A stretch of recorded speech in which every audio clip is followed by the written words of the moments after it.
ഹരി ഓം ഹരി ഓം.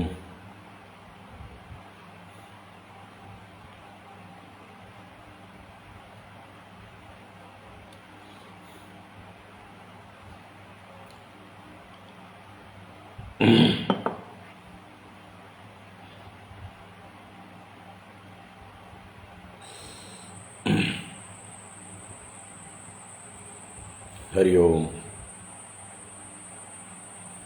എല്ലാവർക്കും നമസ്കാരം.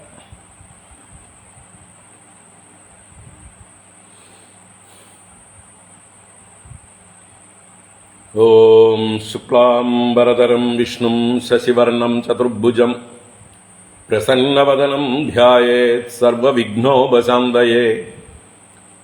ഗുരവേ സർവലോകാനാം ഭിഷജേ ഭവരോഗിണാം നിധയേ സർവവിദ്യാനാം ദക്ഷിണാമൂർത്തയേ നമഃ.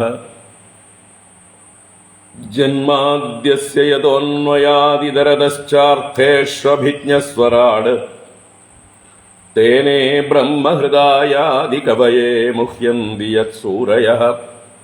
തേജോ വാരിമൃതാം യദാ വിനിമയോ യത്ര ത്രിസർഗോ അമൃഷാ ധാംനാ സ്വേന സദാ നിരസ്തകുഹകം സത്യം പരം ധീമഹി. ധർമ്മഃ പ്രോജ്ജിതകൈതവോത്ര പരമോ നിർമ്മത്സരാണാം സതാം വേദ്യം വാസ്തവമത്ര വസ്തു ശിവദം താപത്രയോന്മൂലനം. ശ്രീമദ്ഭാഗവതേ മഹാമുനികൃതേ കിം വാ പരൈരീശ്വരഃ സദ്യോ ഹൃദ്യവരുദ്ധ്യതേത്ര കൃതിഭിഃ ശുശ്രൂഷുഭിസ്തൽക്ഷണാത്. നിഗമകൽപതരോർഗളിതം ഫലം സുഖമുഖാദമൃതദ്രവസംയുതം പിബത ഭാഗവതം രസമാലയം മുഹുരഹോ രസികാ ഭുവി ഭാവുകാഃ. നാരായണം നമസ്കൃത്യ നരം ചൈവ നരോത്തമം ദേവീം സരസ്വതീം വ്യാസം തതോ ജയമുദീരയേത്. യം പ്രവ്രജന്തമനുപേതമപേതകൃത്യം ദ്വൈപായനോ വിരഹകാതര ആജുഹാവ.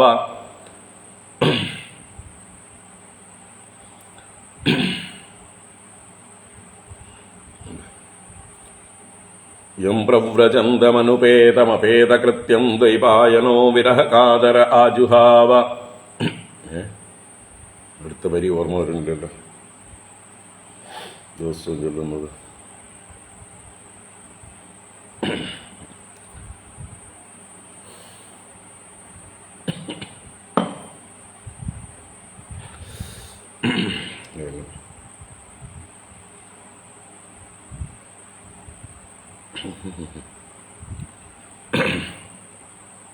തം സർവഭൂതഹൃദയം മുനിമാനതോസ്മി യസ്വാനുഭാവമഖിലശ്രുതിസാരമേകം അധ്യാത്മദീപമതിതിദീർഷതാം തമോന്തം.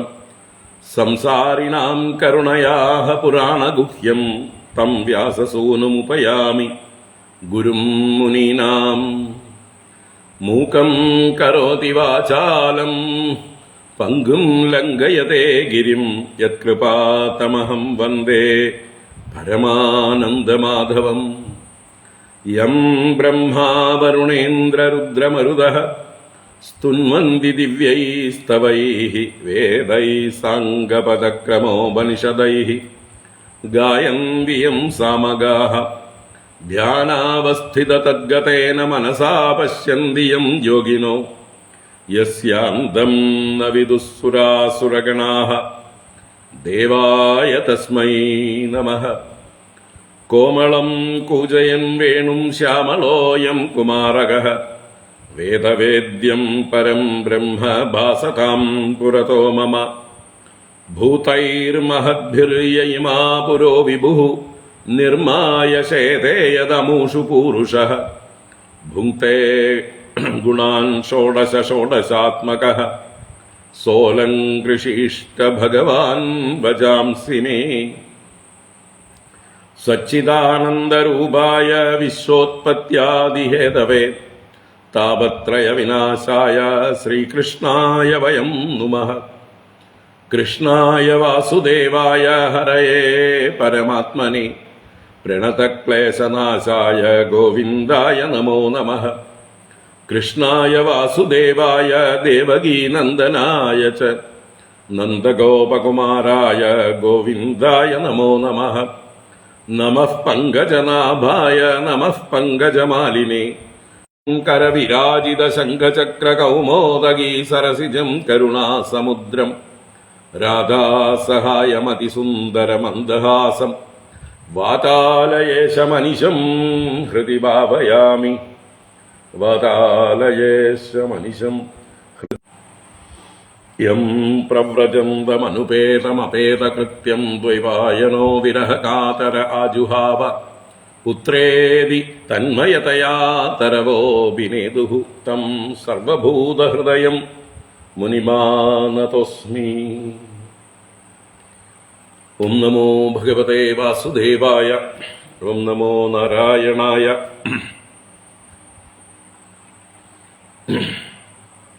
ശ്രീ ഗുരുവായൂരപ്പ ശരണം. ഓം നമഃ പരമഋഷിഭ്യോ നമഃ പരമഋഷിഭ്യഃ. ഓം ശ്രീ ഗുരുഭ്യോ നമഃ.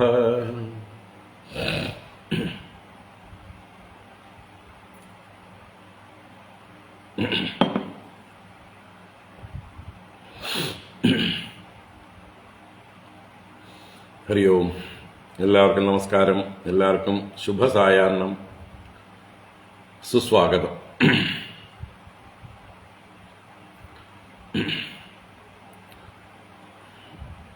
ഭാഗവത ജ്ഞാനഗംഗയിലേക്ക്, ശ്രീകൃഷ്ണ ലീലാമൃതത്തിലേക്ക്, രാസപഞ്ചാധ്യായിയിലേക്ക് ഏവർക്കും സുസ്വാഗതം. സുസ്വാഗതം. രാസപഞ്ചാധ്യായി, രാസക്രീഡാവർണ്ണനം അവസാന ഭാഗമാണ്. 33-ാം അധ്യായത്തിൽ ഭഗവാന്റെ ആ ഗോപികമാരുമായിട്ടുള്ള രാസക്രീഡയുടെ അവസാന ഭാഗമാണ് നമ്മളിന്ന് കാണാൻ പോകുന്നത്. അത് കഴിഞ്ഞ് പിന്നെ പരീക്ഷിത്ത് രാജാവിൻ്റെ ഒരു സംശയാവതരണമുണ്ട് ലൗകികർക്ക് വേണ്ടി. അതിന് ശ്രീശുക ബ്രഹ്മർഷി വളരെ ഗംഭീരമായിട്ട് സംശയ നിവൃത്തി വരുത്തുന്നുണ്ട്. അത് നമുക്കിന്ന് ഇപ്പോൾ എടുക്കാൻ പറ്റും തോന്നില്ല, നാളെ നോക്കാം. എന്തായാലും ഇന്ന് ആവുന്നത്ര ആ രാസക്രീഡാവർണ്ണനം പൂർത്തിയാക്കാം. നാരായണ. ഇപ്പോൾ 33-ാം അധ്യായം വായിക്കാം. ഓം നമോ ഭഗവതേ വാസുദേവായ. അത ശ്രീമദ്ഭാഗവതേ ദശമസ്കന്ധേ പൂർവാർദ്ധേ 33-തമോऽധ്യായഃ. ശ്രീശുക ഉവാച. ഇത്തം ഭഗവതോ ഗോപ്യഃ ശ്രുത്വാ വാചഃ സുപേശലാഃ ജഹുർവിരഹജം താപം തദംഗോപചിതാശിഷഃ. തത്രാരഭത ഗോവിന്ദോ രാസക്രീഡാമനുവ്രതൈഃ സ്ത്രീരത്നൈരന്വിതഃ പ്രീതൈഃ അന്യോന്യാബദ്ധബാഹുഭിഃ. രാസോത്സവഃ സംപ്രവൃത്തോ ഗോപീമണ്ഡലമണ്ഡിതഃ യോഗേശ്വരേണ കൃഷ്ണേന താസാം മധ്യേ ദ്വയോർദ്വയോഃ. പ്രവിഷ്ടേന ഗൃഹീതാനാം കണ്ഠേ സ്വനികടം സ്ത്രിയഃ. യം മന്യേരന്നഭസ്താവത് വിമാനശതസങ്കുലം ദിവൗകസാം സദാരാണാം ഔത്സുക്യാപഹൃതാത്മനാം. തതോ ദുന്ദുഭയോ നേതുഃ നിപേതുഃ പുഷ്പവൃഷ്ടയഃ.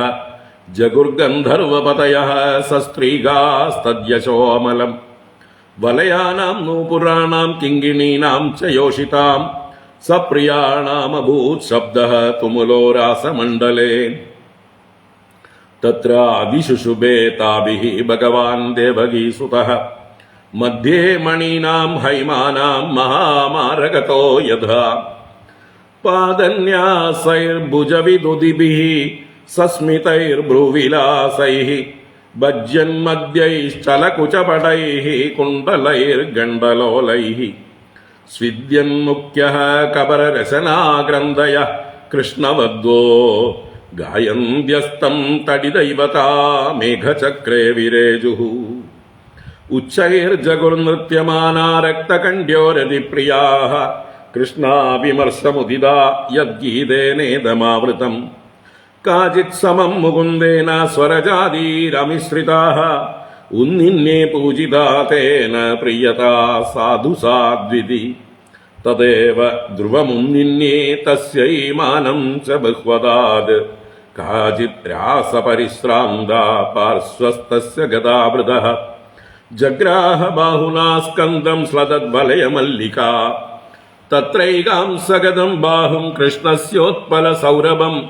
ചന്ദനാലിപ്തമാഗ്രായ ഹൃഷ്ടരോമാചുചുംബഃ കസ്യാശ്ചിത് നാട്യവിക്ഷിപ്തകുണ്ഡലത്വിഷമണ്ഡിതം ഗണ്ഡം ഗണ്ഡേ സന്ദധത്യാ അദാ താംബൂലചർവിതം നൃത്യന്തി ഗായതി കാചിത് കൂജന്നോ പുരമേഖല പാർശ്വസ്ഥാച്യുതഹസ്താബ്ജം ശ്രാന്താദാസ്തനയോ ശിവം ഗോപ്യോ ലബ്ധ്വാച്യുതം കാന്തം ശ്രിയയേകാന്തവല്ലഭം ഗൃഹീതകണ്ഠ്യഃ തദ്ദോർഭ്യാം ഗായന്ത്യസ്തം വിജഹ്രിരേ കർണോത്പലാളകവിടങ്കകപോലഘർമ്മവക്ത്രശ്രിയോ വലയനൂപുരഘോഷവാദ്യൈः ഗോപ്യഃ സമം ഭഗവദാനമൃദുസ്വകേശസ്രസ്തസ്രജോ ഭ്രമരഗായകരാസഗോഷ്ഠ്യാം ഏവം പരിഷ്വംഗകരാ വിമർശസ്നിഗ്ധേക്ഷണോദ്ദാമവിലാസഹാസൈः രേമേ രമേശോ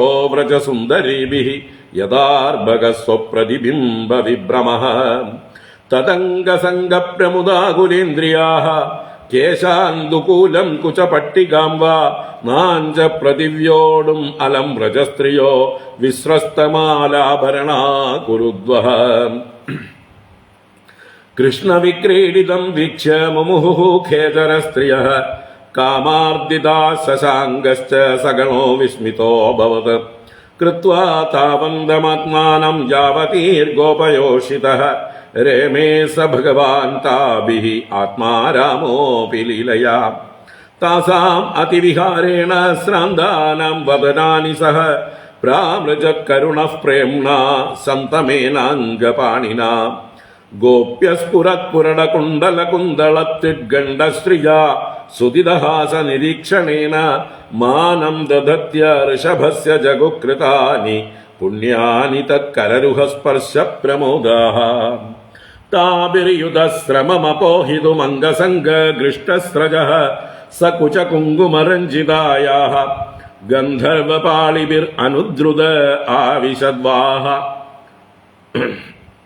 ഗന്ധർവപാളിഭിः അനുദ്രുത ആവിശദ്വാः ശ്രാന്തോ ഗജീഭിരിബരാടിവ ഭിന്നസേതുഃ സോംബസ്യലം യുവതിഭിः പരിഷിച്യമാനഃ പ്രേംണേക്ഷിതഃ പ്രഹസദീഭിരിതസ്തതോംഗ വൈമാനികൈ കുസുമവർഷിഭിരീഡ്യമാനോ രേമേ സ്വയം സ്വരതിരത്ര ഗജേന്ദ്രലീലഃ തതശ്ച കൃഷ്ണോ ഭവനെ ജലസ്ഥലപ്രസൂനഗന്ധാനിലജുഷ്ടദിക്തടേ ചചാര ഭൃംഗപ്രമദാഗണാവൃതോ യദാ മദച്ഛുദ്ധിരതഃ കരേണുഭിः ഏവം ശശാങ്കാംശു വിരാജിതാ നിശാഃ സ സത്യകാമോ അനുരധാബലാഗണഃ ശിശേവ ആത്മന്യവരുദ്ധ സൗരതഃ സർവാ ശരത്കാവ്യകദാരസാശ്രയാഃ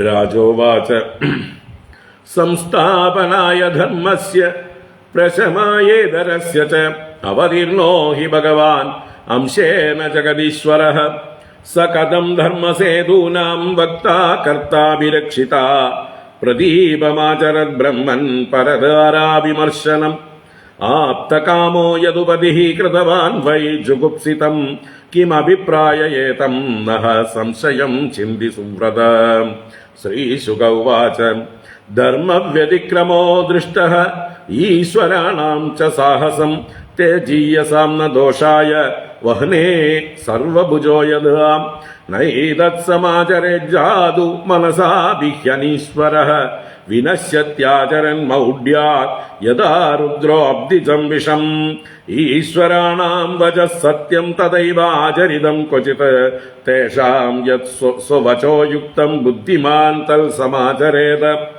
കുശലാചരിതേനൈഷാം ഇഹ സ്വാർത്ഥോ ന വിദ്യത്തെ വിപര്യേണ വാനർത്ഥോ നിരഹങ്കാരിണാം പ്രഭോ കിമുദാഖില സത്വാനാം തിര്യങ്മർത്യതിപൗകസാം ഈശിതുശ്ചേഷിതവ്യാനാം കുശലാകുശലാന്മയഃ യത്പാദപങ്കജ പരാഗ നിഷേവ തൃപ്താഃ യോഗപ്രഭാവ വിദുദാഖില കർമ്മബന്ധാഃ സ്വൈരം ചരന്തി മുനയോപി ന മഹ്യമാനാഃ തസ്യേച്ഛയാത്തവപുഷഃ കുത ഏവ ബന്ധഃ ഗോപീനാം തൽപതീനാം ച സർവേഷാമേവ ദേഹിനാം യോऽന്തശ്ചരതി സോऽധ്യക്ഷഃ ക്രീഡനേ നേഹദേഹഭാക് അനുഗ്രഹായ ഭൂതാനാം മാനുഷം ദേഹമാസ്ഥിതഃ ഭജതേ താദൃശീ ക്രീഡാഃ യാ ശ്രുത്വാ തത്പരോ ഭവേത് നാസൂയൻ ഖലു കൃഷ്ണായ മോഹിതാസ്തസ്യ മായയാ മന്യമാനാ സ്വപാർശ്വസ്താൻ സ്വാൻ സ്വാൻ ധാരാൻ വ്രതൗകസഃ ബ്രഹ്മരാത്ര ഉപാവൃത്തെ വാസുദേവാനുമോദിതാഃ അനിച്ഛം ദ്യോജയുർഗോപ്യഃ സ്വഗൃഹാൻ ഭഗവത്പ്രിയാഃ വിക്രീഡിതം വ്രജവധൂവിരിതം ച വിഷ്ണോഃ ശ്രദ്ധാന്വിതോऽനു ശൃണുയാതത വർണ്ണയേദ്യഃ ഭക്തിം പരാം ഭഗവതി പ്രതിലഭ്യ കാമം ഹൃദ്രോഗമാശു അപഹിനോത്യചിരേണ ധീരഃ. ഹരി ഓം. ഇത് ശ്രീമദ്ഭാഗവതേ മഹാപുരാണേ പാരമഹംസ്യാം സംഹിതായാം ദശമസ്കന്ധേ പൂർവാർദ്ധേ രാസക്രീഡാവർണ്ണനം നാമ ത്രയത്രിംശത്തമോऽധ്യായഃ. സർവത്ര ഗോവിന്ദ നാമ സങ്കീർത്തനം. ഗോവിന്ദ ഗോവിന്ദ. നാരായണാഖില ഗുരോ ഭഗവൻ നമസ്തേ. നാരായണാഖില ഗുരോ ഭഗവൻ നമസ്തേ. നാരായണാഖില ഗുരോ ഭഗവൻ നമസ്തേ.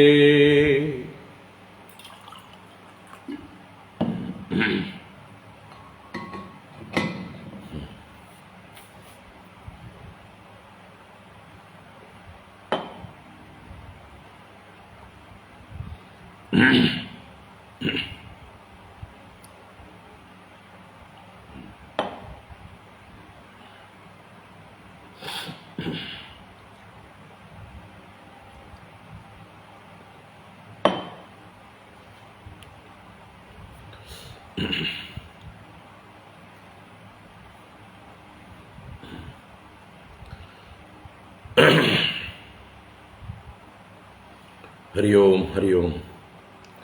എല്ലാവർക്കും ഒരിക്കൽ കൂടെ നമസ്കാരം. ഒരിക്കൽ കൂടെ ശുഭസായാഹ്നം. ഭാഗവത ജ്ഞാനഗംഗയിലേക്ക് സുസ്വാഗതം. സുസ്വാഗതം. ദശമസ്കന്ധത്തിലെ 33-ാം അധ്യായം, രാസപഞ്ചാധ്യായിയിലെ അവസാന അധ്യായം രാസക്രീഡാ വർണ്ണനം തന്നെയാണ്. അതിൽ രാവിലെ നമ്മൾ 17-ാം ശ്ലോകം വരെ കണ്ടു. ഇനി തുടർന്ന് 26-ാം ശ്ലോകം വരെയാണ് രാസക്രീഡ.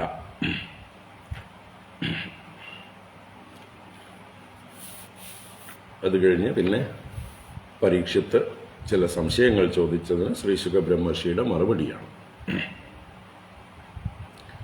അപ്പോൾ ഈ ബാക്കിയുള്ള ഭാഗം നമുക്കിന്ന് കാണാൻ ശ്രമിക്കാം.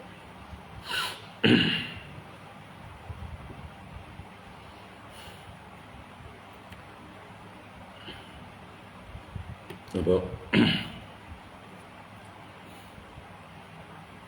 ഭക്ത ശിരോമണികളായ ഗോപികമാർ എല്ലാം ഉപേക്ഷിച്ച് സർവധർമ്മങ്ങളും വെടിഞ്ഞ് ഭഗവാനെ മാത്രം ശരണം പ്രാപിച്ചു വന്നവരാണ്. അവർക്ക് ഈ ലോകത്തിൽ നേടാനും നഷ്ടപ്പെടാനും ഒന്നുമില്ല ഭഗവാനെ ഒഴിച്ച്. അവർക്ക് നേടാനുള്ളത് ഭഗവാനെയാണ്. അവർക്ക് നഷ്ടപ്പെടുകയാണെങ്കിൽ അത് ഭഗവാനെയാണ്. അത് നഷ്ടപ്പെടാൻ അവർക്ക് എന്താ പറയുക, സമ്മതമല്ല. അതിനുവേണ്ടി അവരെന്തും ത്യജിച്ച് വന്നവരാണ്. അപ്പോൾ അങ്ങനെയുള്ള ആ ഭക്തോത്തമകളെ ഭഗവാൻ അനുഗ്രഹിച്ച ലീലയാണ് ഈ രാസലീല അഥവാ രാസക്രീഡ.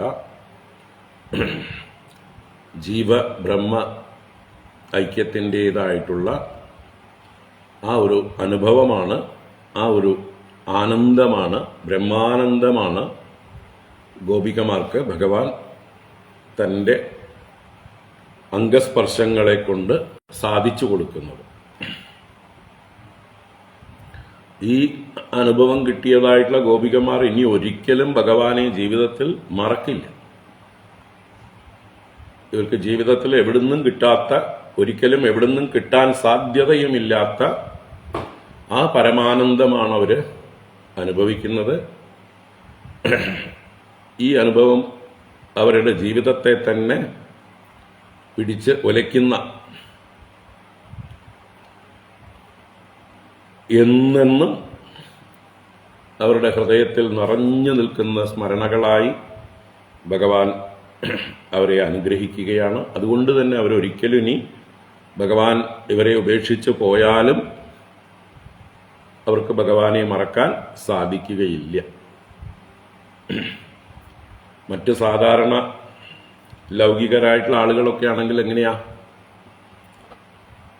ഒരാളെ സ്നേഹിച്ചു, അയാളുമായിട്ട് കുറച്ച് കാലം സന്തോഷമായിട്ട് കഴിഞ്ഞു. അത് കഴിഞ്ഞ് എന്തൊക്കെയോ കാരണങ്ങൾ കൊണ്ട് രണ്ടു കൂട്ടരും പിരിഞ്ഞു പോയി. രണ്ടു കൂട്ടരും അവരവരുടെ വഴിക്ക് പോകും. രണ്ടു കൂട്ടരും അവരവരുടേതായിട്ടുള്ള സുഖങ്ങൾ തേടിക്കൊണ്ട് പുതിയ ജീവിതം നയിക്കും. എപ്പോഴെങ്കിലുമൊക്കെ പഴയ സ്മരണകൾ വന്നാൽ വന്നു, ഇല്ലെങ്കിൽ ഇല്ല, അല്ലേ? ഏതെങ്കിലുമൊക്കെ അവസരങ്ങളിൽ പഴയ കാമുകിയെയോ അല്ലെങ്കിൽ പഴയ ഭാര്യയെയോ, അതുപോലെ തിരിച്ചും പഴയ ഭർത്താവിനെയോ പഴയ കാമുകനെയോ സ്മരിച്ചു എന്ന് വരാം. എല്ലാവരും അങ്ങനെയല്ല കേട്ടോ, എല്ലാ ബന്ധങ്ങളും അങ്ങനെയല്ല. എങ്കിലും ഭൂരിപക്ഷം. അപ്പം അതുപോലെയല്ല ഇവിടെ ഗോപികമാർക്കും ഭഗവാനും തമ്മിലുള്ളതായിട്ടുള്ള ബന്ധം. ഭഗവാൻ ആ ഗോപികമാരുടെ എന്താ പറയുക, ഹൃദയത്തിൽ സ്ഥിര പ്രതിഷ്ഠ നേടുകയാണ്. അവരെ ആനന്ദിപ്പിച്ചുകൊണ്ട്, അവരെ സന്തോഷിപ്പിച്ചുകൊണ്ട് ഈ ക്രീഡയിലൂടെ, രാസക്രീഡയിലൂടെ അവരുടെ മോക്ഷപര്യന്തം ഈ ഭഗവാനെ തന്നെ സ്മരിച്ച് സ്മരിച്ച് സ്മരിച്ച് അവരുടെ ജീവിതം ഇനി ഭഗവാനിൽ ഉറച്ച്, അതാണ് മോക്ഷം എന്ന് പറയുന്നത്. മറ്റ് വാസനകളെല്ലാം ക്ഷയിച്ച്, മറ്റ് ചിന്തകളെല്ലാം മാറി ഭഗവാനിൽ തന്നെ മനസ്സ് ഉറയ്ക്കുന്നതാണ് മോക്ഷം എന്നുള്ളതായിട്ടുള്ള അവസ്ഥ. എല്ലാ ദുഃഖങ്ങളിൽ നിന്നും, എല്ലാ കർമ്മവാസനകളിൽ നിന്നും ആത്യന്തികമായിട്ടുള്ള മോക്ഷം. ബ്രഹ്മനിഷ്ഠ എന്നൊക്കെ വേദാന്ത ഭാഷയിൽ പറയുന്നതും അതുതന്നെ. അപ്പോൾ ഈ ബ്രഹ്മജ്ഞാനത്തിനായിക്കൊണ്ട് പരിശ്രമിക്കുന്നതായിട്ടുള്ള വിദ്യാർത്ഥികൾ, മുമുക്ഷുക്കൾ അഥവാ ജിജ്ഞാസുക്കൾ ഗുരുക്കന്മാരിൽ നിന്ന് വേദാന്ത ശ്രവണം ചെയ്യുമ്പോൾ ആ ഗുരുക്കന്മാരുടെ അവരുടെ വാക് സാമർഥ്യത്താലും ഇവരുടെ അന്ധക്കരണ ശുദ്ധിയുടെ യോഗ്യത കൊണ്ടും വേദം തന്നെയാണ് ഈ സത്യവസ്തുവിനെ പ്രകാശിപ്പിക്കുന്ന പ്രമാണം. അപ്പോൾ വേദവും വേദാന്തവും ശ്രവിക്കുന്നത് കൊണ്ടും ഒരു തൽക്കാലമായിട്ടുള്ള ഒരു സ്ഫൂർത്തി, ആത്മാവിൻ്റെ ഒരു പ്രകാശം ശ്രവണമാത്രയിൽ തന്നെ ഉണ്ടാകും. ഗുരുവും ശിഷ്യനും തമ്മിൽ അത്രയ്ക്കും ഒരു ട്യൂണിംഗ് ഉള്ളതായിട്ടുള്ള മുഹൂർത്തങ്ങളിൽ അതിനുള്ള പ്രാർത്ഥനയാണ് ഗുരുവും ശിഷ്യനും കൂടി സഹനാവവതു സഹനൗ ഭുനക്തു സഹ വീര്യം കരവാവഹൈ തേജസ്വിനാവധീതമസ്തു മാ വിദ്വിഷാവഹൈ ഓം ശാന്തി ശാന്തി ശാന്തി എന്നിങ്ങനെ പ്രാർത്ഥിച്ചുകൊണ്ട് ബ്രഹ്മവിദ്യ അവർ ആരംഭിക്കുമ്പോൾ ആ അനുഗ്രഹം സഹനാവവതു സഹ നൗ അവതു നമ്മെ രണ്ടുപേരെയും ഈ ബ്രഹ്മതത്വം അവനം ചെയ്യട്ടെ, രക്ഷിക്കട്ടെ എന്ന് പറഞ്ഞാൽ അവിടെ ആ രക്ഷ എന്നുള്ളത് ജ്ഞാനം തന്നെയാണ്. ആ ആത്മതത്വം തന്നെ സ്വയം പ്രകാശിപ്പിച്ച് അത് നമ്മുടെ ആത്മതത്വമാണെന്ന് പ്രകാശിക്കുമ്പോൾ ഉണ്ടാവുന്നതാണ് രക്ഷ. എനിക്ക് നാശമില്ല എന്നുള്ള അറിവാണ് ആത്യന്തികമായിട്ടുള്ള രക്ഷ. അപ്പൊ ഈ ബ്രഹ്മതത്വം നമ്മെ രണ്ടുപേരെയും രക്ഷിക്കട്ടെ. സഹ നൗ അവതു സഹ നൗ ഭുനക്തു. നമ്മൾ രണ്ടുപേരും ഒന്നിച്ച് ആ ബ്രഹ്മാനന്ദം അനുഭവിക്കട്ടെ, ബ്രഹ്മാനന്ദം ഭുജിക്കട്ടെ, ആ ആത്മജ്ഞാനത്തിന്റെ ഫലം അനുഭവിക്കട്ടെ. സഹ നൗ ഭുനക്തു സഹ വീര്യം കരവാവഹൈ. നമ്മൾ രണ്ടുപേരും കൂടി ചേർന്ന് ആ ആത്മജ്ഞാനത്തിൻ്റെതായിട്ടുള്ള വീര്യത്തെ പ്രാപിക്കട്ടെ. ആത്മജ്ഞാനം കൊണ്ടുണ്ടാകുന്ന ആ ഒരു വീര്യമുണ്ട്, നിർഭയമായിട്ടുള്ള ഒരു അവസ്ഥ. ആ വീര്യത്തെ പ്രാപിക്കട്ടെ. സഹ വീര്യം കരവാവഹൈ തേജസ്വിനാവധീതമസ്തു. നമ്മൾ ഈ അധ്യയനം ചെയ്യുന്നത് നൗ തേജസ്വിനൗ അസ്തു, നമ്മളെ തേജസ്വികളായി ഭവിക്കട്ടെ. രണ്ടുപേരും ആ ബ്രഹ്മ തേജസ്സുകൊണ്ട് അനുഗ്രഹീതരായി ശോഭിക്കുന്നവരായി ഭവിക്കട്ടെ എന്നുള്ള പ്രാർത്ഥനയോട് കൂടിയിട്ട് ആരംഭിക്കുന്നു. ആ ഒരു ഗുരുവും ശിഷ്യനും തമ്മിലുള്ളതായിട്ടുള്ള ഒരു താതാത്മ്യത്തിൽ നിന്നാണ് ഗുരു ഉപദേശിക്കുന്നതായിട്ടുള്ള ബ്രഹ്മവിദ്യ ശിഷ്യന്റെ ബുദ്ധിയിലൂടെ ഹൃദയത്തിൽ പ്രകാശിക്കുന്നത്. അപ്പോൾ ഒരു അനുഭൂതിയാണ്. ചില സന്ദർഭങ്ങളിലൊക്കെ ആ ഗുരുവിൽ നിന്ന് ശ്രവണം ചെയ്യുന്ന ആ ഒരു സമയത്തുണ്ടാവുന്ന ഒരു ആനന്ദം, ഒരു എന്താ പറയുക, രോമാഞ്ചം, കണ്ണുകൾ നിറഞ്ഞിരിക്കുന്നതായിട്ടുള്ള അവസ്ഥ, ഗദ്ഗത കണ്ഠരായി തീരുന്ന അവസ്ഥ എല്ലാം ഈ ഭക്തിയുടെ പാരവശ്യത്തിൽ എന്തൊക്കെ ഉണ്ടാവുമോ അതൊക്കെ ശരിക്കും ഈ ഗുരുകുലത്തിൽ ഗുരുവിൻ്റെ മുമ്പിലിരുന്ന് വേദാന്ത ശ്രവണം ചെയ്യുന്നവർക്കും ഉണ്ടാകും. നമ്മൾക്കൊക്കെ അനുഭവം ആയിട്ടുള്ളതാണ്. ആ ഒരു ശ്രദ്ധയോടുകൂടെ നമ്മൾ ഇരിക്കുകയാണെങ്കിൽ തീർച്ചയായിട്ടും ആ ഗുരുമുഖത്ത് നിന്ന് ഈ അത്ഭുതമായിട്ടുള്ള ഈ വേദാന്ത ശ്രവണം ചെയ്യുമ്പോൾ അതിനെക്കുറിച്ച് തന്നെ വേദം തന്നെ പറയുന്നത്, വേദാന്ത ഉപനിഷത്തുക്കൾ തന്നെ പറയുന്നത് എന്താണ്? ആശ്ചര്യവത് പശ്യതി കശ്ചിതേനം ആശ്ചര്യവത് വദതി തഥൈവ ചാന്യഃ ആശ്ചര്യവച്ചൈനമന്യശൃണോതി ശ്രുത്വാപ്യേനം വേദന ചൈവ കശ്ചിത്. അത് ചിലരുടെ കാര്യം. ശ്രുത്വാപി ഏനം ന വേദ. എത്ര കേട്ടാലും ഗ്രഹിക്കാൻ കഴിയാത്തവരുമുണ്ട്. അത് അവരുടെ യോഗ്യതയാണ്, അവരുടെ യോഗ്യത കുറവാണ്. ആ വേണ്ടത്ര അന്ധകരണ ശുദ്ധി, ശ്രദ്ധ ഇതൊക്കെ ഇല്ലായ്മയാണ്. ശമം, ദമം, ശ്രദ്ധ, ഉപരമം, സ്ഥിതിക്ഷ, സമാധാനം മുതലായിട്ടുള്ള സമാധിഷട്ക സമ്പത്തിയും വിവേകം, വൈരാഗ്യം, മുമുക്ഷുത്വം മുതലായ യോഗ്യതകളും അങ്ങനെ സാധന ചതുഷ്ടയ സമ്പന്നരായിട്ടുള്ള അധികാരികൾ വളരെ ശ്രദ്ധയോടെ ഗുരുവിൽ നിന്ന് കേൾക്കുമ്പോഴാണ് ഈ അനുഭൂതിയൊക്കെ ഉണ്ടാവുക. പക്ഷെ അത് അപ്പോൾ ഉറക്കില്ല. കാരണം എത്രയോ ജന്മത്തിലെ സംസ്കാരം, അനാദിയായിട്ടുള്ള നമ്മുടെ കർമ്മവാസനാ സംസ്കാരം നമ്മളെ വീണ്ടും വീണ്ടും അതിൽ ഇളക്കമുണ്ടാക്കും. ഗുരുവിൽ നിന്ന് ശ്രവിക്കുമ്പോൾ ആ ഒരു സ്പാർക്ക് ഉണ്ടാകും. അത് കഴിഞ്ഞാൽ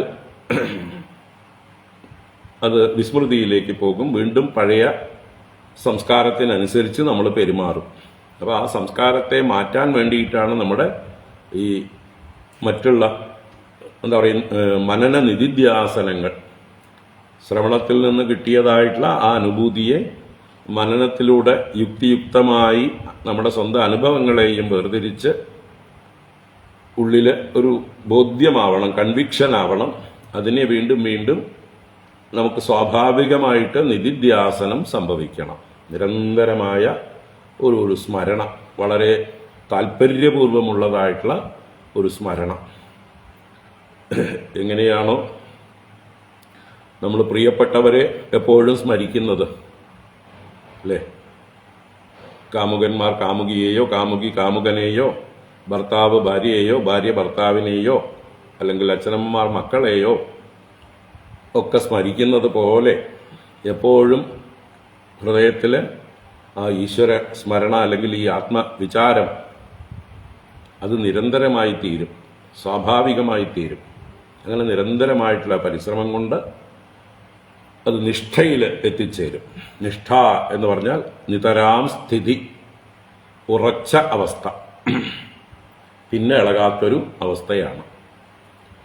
അതാണ് ആത്മനിഷ്ഠ അല്ലെങ്കിൽ ബ്രഹ്മനിഷ്ഠ, സ്ഥിതപ്രജ്ഞത, ജീവൻ മുക്തി എന്നൊക്കെ പറയുന്നതായിട്ടുള്ള അവസ്ഥ. അപ്പോൾ ആ ജീവൻ മുക്തിയിലേക്ക് ഈ ഗോപികമാരെ ഭഗവാൻ ഭഗവത് സ്മരണയിലൂടെയാണ് നയിക്കുന്നത്. ആ ഭഗവത് സ്മരണ അവർക്ക് എപ്പോഴും നിലനിൽക്കണമെങ്കിൽ ആ ഭഗവാനുമായിട്ടുള്ള ഒരു എക്സ്പീരിയൻസ് അവർക്ക് കൊടുക്കുകയാണ്. ഈ ഒരു അനുഭവം അവരെ ജീവിതത്തിൽ ഒരിക്കലും ഭഗവാനെ മറക്കാത്ത രീതിയിൽ അനുഗ്രഹിക്കുകയാണ്. അത് വളരെ സൂക്ഷ്മമായിട്ടുള്ള തത്വങ്ങളാണ്. അത് വേണ്ട പോലെ നമ്മുടെ ഉള്ളിൽ, അതിനാണ് പല പ്രാവശ്യം ഇത് ആവർത്തിച്ച് പറയുന്നത്. ഏത് രീതിയിൽ വേണം നമ്മൾ ഈ രാസക്രീഡയെ നമ്മുടെ ഉള്ളിൽ ഉറപ്പിക്കേണ്ടത്? ഇതൊരു ജീവബ്രഹ്മ ഐക്യത്തിൻ്റെ ഒരു അനുഭൂതിയുടെ ഒരു ലീലയാണ്. ആ അനുഗ്രഹമാണ് ഇവിടെ ഭഗവാൻ കൊടുക്കുന്നത് എന്നുള്ള ഭാവത്തിൽ തന്നെ ഇതിനെ നിരന്തരം സ്മരിക്കുക. ആ ഗോപികമാർക്ക് ഭഗവാൻ കൊടുത്ത ആനന്ദം ഇത് കേൾക്കുന്ന നമുക്കും ആ ശ്രദ്ധയുണ്ടെങ്കിൽ ഉണ്ടാകും. എത്രത്തോളം നമുക്കിതിൽ ശ്രദ്ധയുണ്ട് അത്രത്തോളം നമ്മുടെ ഉള്ളിലും ആ ആനന്ദം അനുഭവിക്കാം. ആ സ്മരണ നമ്മുടെ ഉള്ളിൽ നിരന്തരമായിട്ട് എന്താ പറയുക, ഭഗവാൻ നമ്മുടെ ഹൃദയത്തിൽ നിന്ന് വിട്ടുപോകാത്ത ഒരവസ്ഥയിലേക്ക് എത്തിച്ചേരട്ടെ. ഇതാണ് പ്രാർത്ഥിക്കാറുള്ളത്.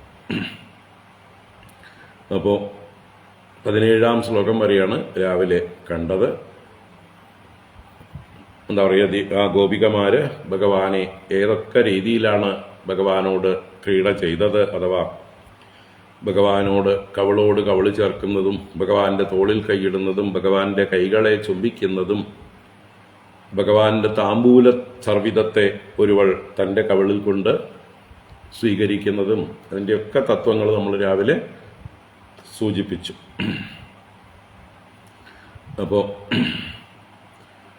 അങ്ങനെ നൃത്തങ്ങൾ വെച്ചുകൊണ്ടും ഗാനം ചെയ്തുകൊണ്ടും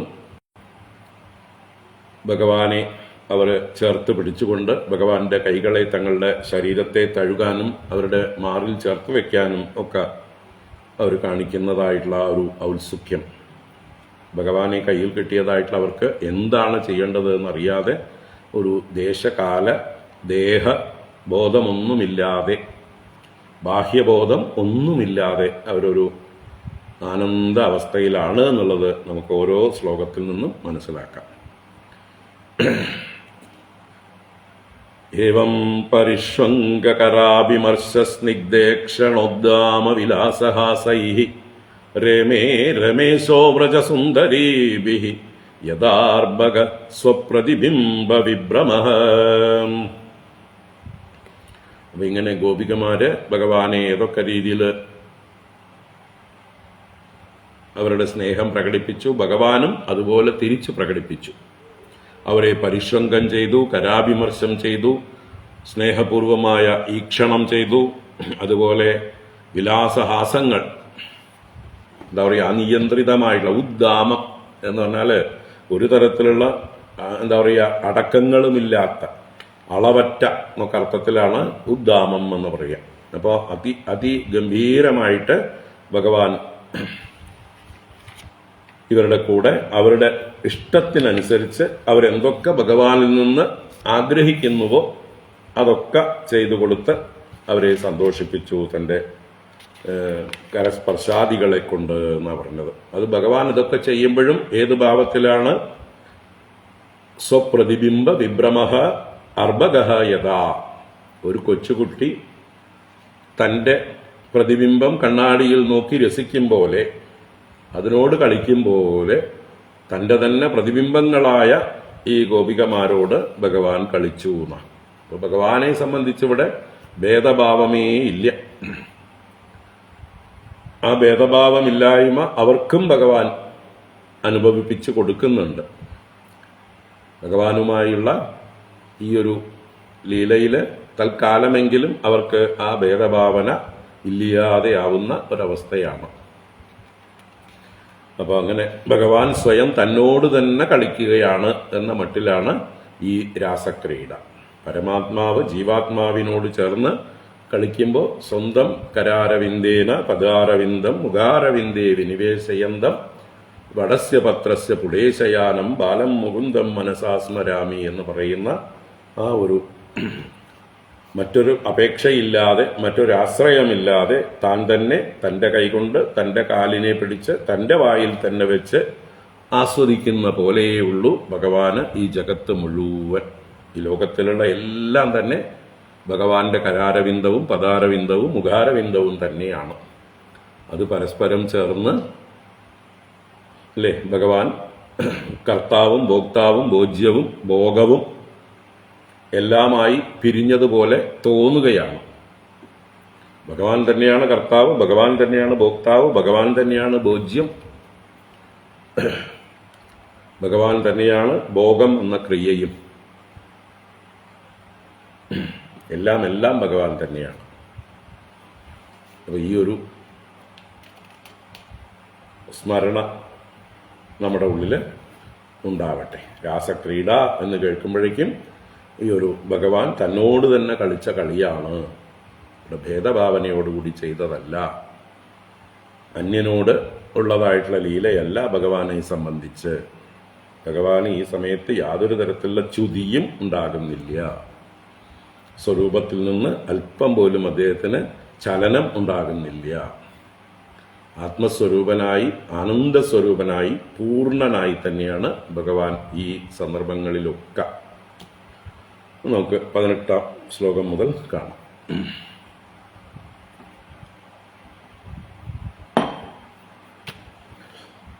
തദംഗസംഗപ്രമുദാകുലേന്ദ്രിയാഃ കേശാന്തുകൂലം കുചപട്ടികാം വാ നാഞ്ചഃ പ്രതിവ്യോടും അലം വ്രജസ്ത്രിജോ വിസ്രസ്തമാലാഭരണാക്കുരുദ്വഃ. തദംഗസംഗപ്രമുദാകുലേന്ദ്രിയാഃ കേശാന്തുകൂലം കുചപട്ടികാം വാ നാഞ്ചഃ പ്രതിവ്യോടും അലം വ്രജസ്ത്രിയോ വിസ്രസ്തമാലാഭരണാഃ കുരുദ്വഃ. പരീക്ഷിത്ത് രാജാവിനെ കുരുദ്വഃ എന്ന് സുഖബ്രഹ്മർഷി സംബോധന ചെയ്യുന്നു. അല്ലയോ കുരുവംശത്തെ വഹിക്കുന്നവനെ. കുരുവംശം നിലനിൽക്കുന്നത് ഇപ്പോൾ പരീക്ഷത്തിലൂടെയാണ്, അല്ലെങ്കിൽ പരീക്ഷത്തിന്റെ സന്തതികളിലൂടെയാണ്. അവശേഷിച്ചിരുന്ന ഒരേ ഒരു കുരുവംശ ബീജം ഈ പരീക്ഷിത്തായിരുന്നു. കുരുദ്വഃ. തദംഗസംഗപ്രമുദാകുലേന്ദ്രിയാഃ വിസ്രസ്തമാലാഭരണാഃ വ്രജസ്ത്രിയഃ കേശാൻ ദുകൂലം കുചപട്ടികാം വാ അഞ്ചഃ പ്രതിവ്യോടും ന അലം എന്ന് പറഞ്ഞാൽ അവരുടെ ദേഹബോധവും ബാഹ്യബോധവും പൂർണ്ണമായി പോയ ഒരു ഉന്മാദ അവസ്ഥ, ആനന്ദത്തിന്റെ മൂർധന്യാവസ്ഥ, അതിനെ സൂചിപ്പിക്കാനാണ്. ഗോപികമാരുടെ ദുകൂലം എന്ന് പറഞ്ഞാൽ വസ്ത്രം, അവരുടുത്തിരിക്കുന്ന പട്ടുവസ്ത്രം, അതുപോലെ കേശാൻ അവരുടെ തലമുടികൾ, ഇതെല്ലാം കുചപട്ടികാംവ. കുചപട്ടിക എന്ന് പറഞ്ഞാൽ എന്താ പറയുക, സ്ഥലങ്ങളെ ബന്ധിച്ചിരിക്കുന്നതായിട്ടുള്ള എന്താ പറയുക റൗക്ക, അല്ലെങ്കിൽ അതുപോലെ ചേർത്ത് വെച്ചിരിക്കുന്നതായിട്ടുള്ള ഉത്തരീയം. അപ്പം അങ്ങനെയുള്ള കുചപട്ടികകളെയും മാറിൽ ധരിച്ച വസ്ത്രത്തെയും അഞ്ചഹ പ്രതിവ്യോടും ന അലം, അഞ്ചഹ എന്ന് പറഞ്ഞാൽ അത് വീഴുമ്പോൾ ആ വീഴുന്ന മാത്രയിൽ അതിനെ അപ്പം തന്നെ എടുത്ത് ഇടുന്നതിനെയാണ് അഞ്ചഹ. അഞ്ചഹ എന്ന് പറഞ്ഞാൽ പെട്ടെന്ന്, ഉടനെ എന്നൊക്കെ അർത്ഥത്തിലാണ്. അഞ്ചസ, എളുപ്പത്തിൽ, വേഗത്തിൽ എന്നൊക്കെ അർത്ഥത്തിൽ. പ്രതിവ്യോടും എന്ന് പറഞ്ഞാൽ പ്രതി തിരിച്ച്, വ്യോടും, വോടും എന്ന് പറഞ്ഞാൽ വഹിക്കുവാൻ, തിരിച്ച് അതിന്റെ സ്ഥാനത്തേക്ക് പ്രതിഷ്ഠിക്കുവാനായിട്ട് അലം എന്ന് പറഞ്ഞാൽ അവര് പര്യാപ്തരായില്ല, സമർത്ഥകളായില്ല, ശക്തകളായില്ല എന്നർത്ഥം.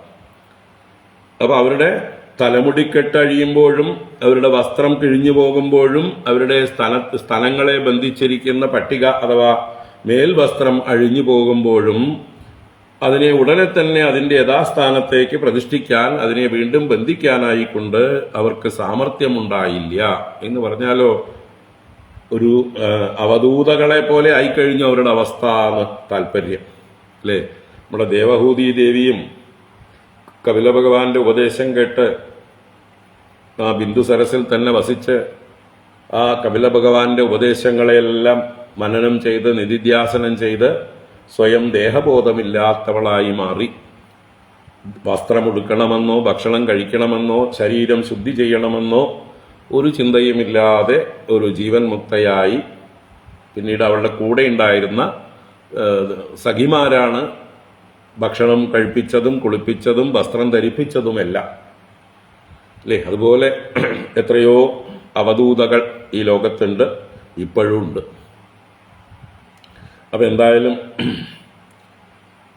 ആ അവധൂത അവസ്ഥയെ പോലെ ഉള്ള ഒരവസ്ഥയാണ് ഇവിടെ വർണ്ണിക്കുന്നത്. അവരുടെ വസ്ത്രം അഴിഞ്ഞു പോകുമ്പോഴോ, അവരുടെ തലമുടി അഴിഞ്ഞു പോകുമ്പോഴോ, അവരുടെ കുചപട്ടിക കിഴിഞ്ഞു പോകുമ്പോഴോ അതിനെ ഉടനെ തിരിച്ച് സ്ഥാനത്തേക്ക് ബന്ധിക്കാനായിക്കൊണ്ട് അവര് ശക്തരായില്ല എന്ന് വെച്ചാൽ അവരുടെ ഇന്ദ്രിയങ്ങളൊന്നും അവരുടെ നിയന്ത്രണത്തിലല്ല. അവരുടെ കണ്ണോ കാതോ മൂക്കോ നാവോ കയ്യോ കാലോ എന്ന് പറഞ്ഞ പോലെ ഒരു ഇന്ദ്രിയങ്ങളെയും വേണ്ട പോലെ നിയന്ത്രിക്കാനുള്ളതായിട്ടുള്ള ഒരു അവസ്ഥയിലായിരുന്നില്ല. ഒരു ഉന്മാദ അവസ്ഥയിലായിരുന്നു, ആനന്ദ അവസ്ഥയിലായിരുന്നു, ആ ബ്രഹ്മാനന്ദം അനുഭവിക്കുകയായിരുന്നു. അപ്പൊ അതിനെക്കുറിച്ചാണ് അവിടെ തദംഗസംഗപ്രമദാകുലേന്ദ്രിയാഹ, ഭഗവാന്റെ ആ അംഗസംഗം കൊണ്ട് അപ്രമുദാകുലേന്ദ്രിയ, പ്രമുദ പ്രകർഷേണ മുദ, സന്തോഷം ആനന്ദമുണ്ടായ ആ അതുകൊണ്ടുണ്ടായ ആനന്ദം കൊണ്ട് ആകുലേന്ദ്രിയരായിട്ട്, ഇന്ദ്രിയങ്ങൾ ആകുലങ്ങളായി എന്ന് പറഞ്ഞാലോ നിയന്ത്രണമില്ലാത്തതായി മാറി എന്നർത്ഥം. അപ്പോൾ ഒരു സന്തോഷം കൊണ്ട് അവശരായി തീർന്ന, അവശമായ ഇന്ദ്രിയങ്ങളോടുകൂടിയവരായിട്ടുള്ള, അപ്പോൾ അവർക്ക് ബോധം ഉണ്ടാവില്ല. ഇന്ദ്രിയങ്ങളൊക്കെ അവശമായി കഴിയുമ്പോൾ കണ്ണും കാതും മൂക്കും ഒന്നും വേണ്ട പോലെ പ്രവർത്തിക്കില്ല. അത്രയും സ്മാർട്ടായിട്ട് അയ്യോ എൻ്റെ വസ്ത്രം അഴിഞ്ഞു പോകണമെന്നുള്ള ബോധം ഉണ്ടാവില്ല. ഉടനെ തന്നെ അത് ബന്ധിക്കണം എന്നുള്ള തോന്നലുണ്ടാവില്ല. അപ്പൊ ആ ഒരു അവസ്ഥയിൽ വിസ്രസ്ത മാലാഭരണാഹ, അവരുടെ മാലയും ആഭരണങ്ങളൊക്കെ വിസ്രസ്തം, കഴുത്തിലണിഞ്ഞിട്ടുള്ള മാലകൾ മറ്റ് ആഭരണങ്ങളൊക്കെ ശ്രംസിച്ചു പോകുന്നുണ്ട്, അവരിൽ നിന്ന് ഊർന്ന് വീഴുന്നുണ്ട് എന്നർത്ഥം. അരഞ്ഞാണാവാം, പാദസരമാവാം, കയ്യിലെ വളകളാവാം, എല്ലാം ഇങ്ങനെ ഊരി വീഴുന്നു, അഴിഞ്ഞു വീഴുന്നു. അതൊന്നും അതിനെ തിരിച്ച് എടുക്കാനായിക്കൊണ്ടുള്ള ശ്രദ്ധയൊന്നും അവർക്ക് ഉണ്ടായില്ല. അങ്ങനെയുള്ള വ്രജസ്ത്രീയ ഗോപികമാര് കേശാൻ ദുകൂലം കുചപട്ടികാം വാ, കേശബന്ധം ചെയ്യാനോ തലമുടിയെ കെട്ടാനോ അവരുടെ ഉടുത്ത വസ്ത്രം ധരിക്കാനോ മേൽവസ്ത്രം ധരിക്കാനോ അഞ്ചഹ പ്രതിവ്യോടും അലം, പെട്ടെന്ന് തിരിച്ചെടുക്കാനായിക്കൊണ്ട് വഹിക്കാനായിക്കൊണ്ട് അവര് പര്യാപ്തരായില്ല, അസമർത്ഥരായിരുന്നു, പരവശകളായിരുന്നു, ഉന്മാദകളായിരുന്നു.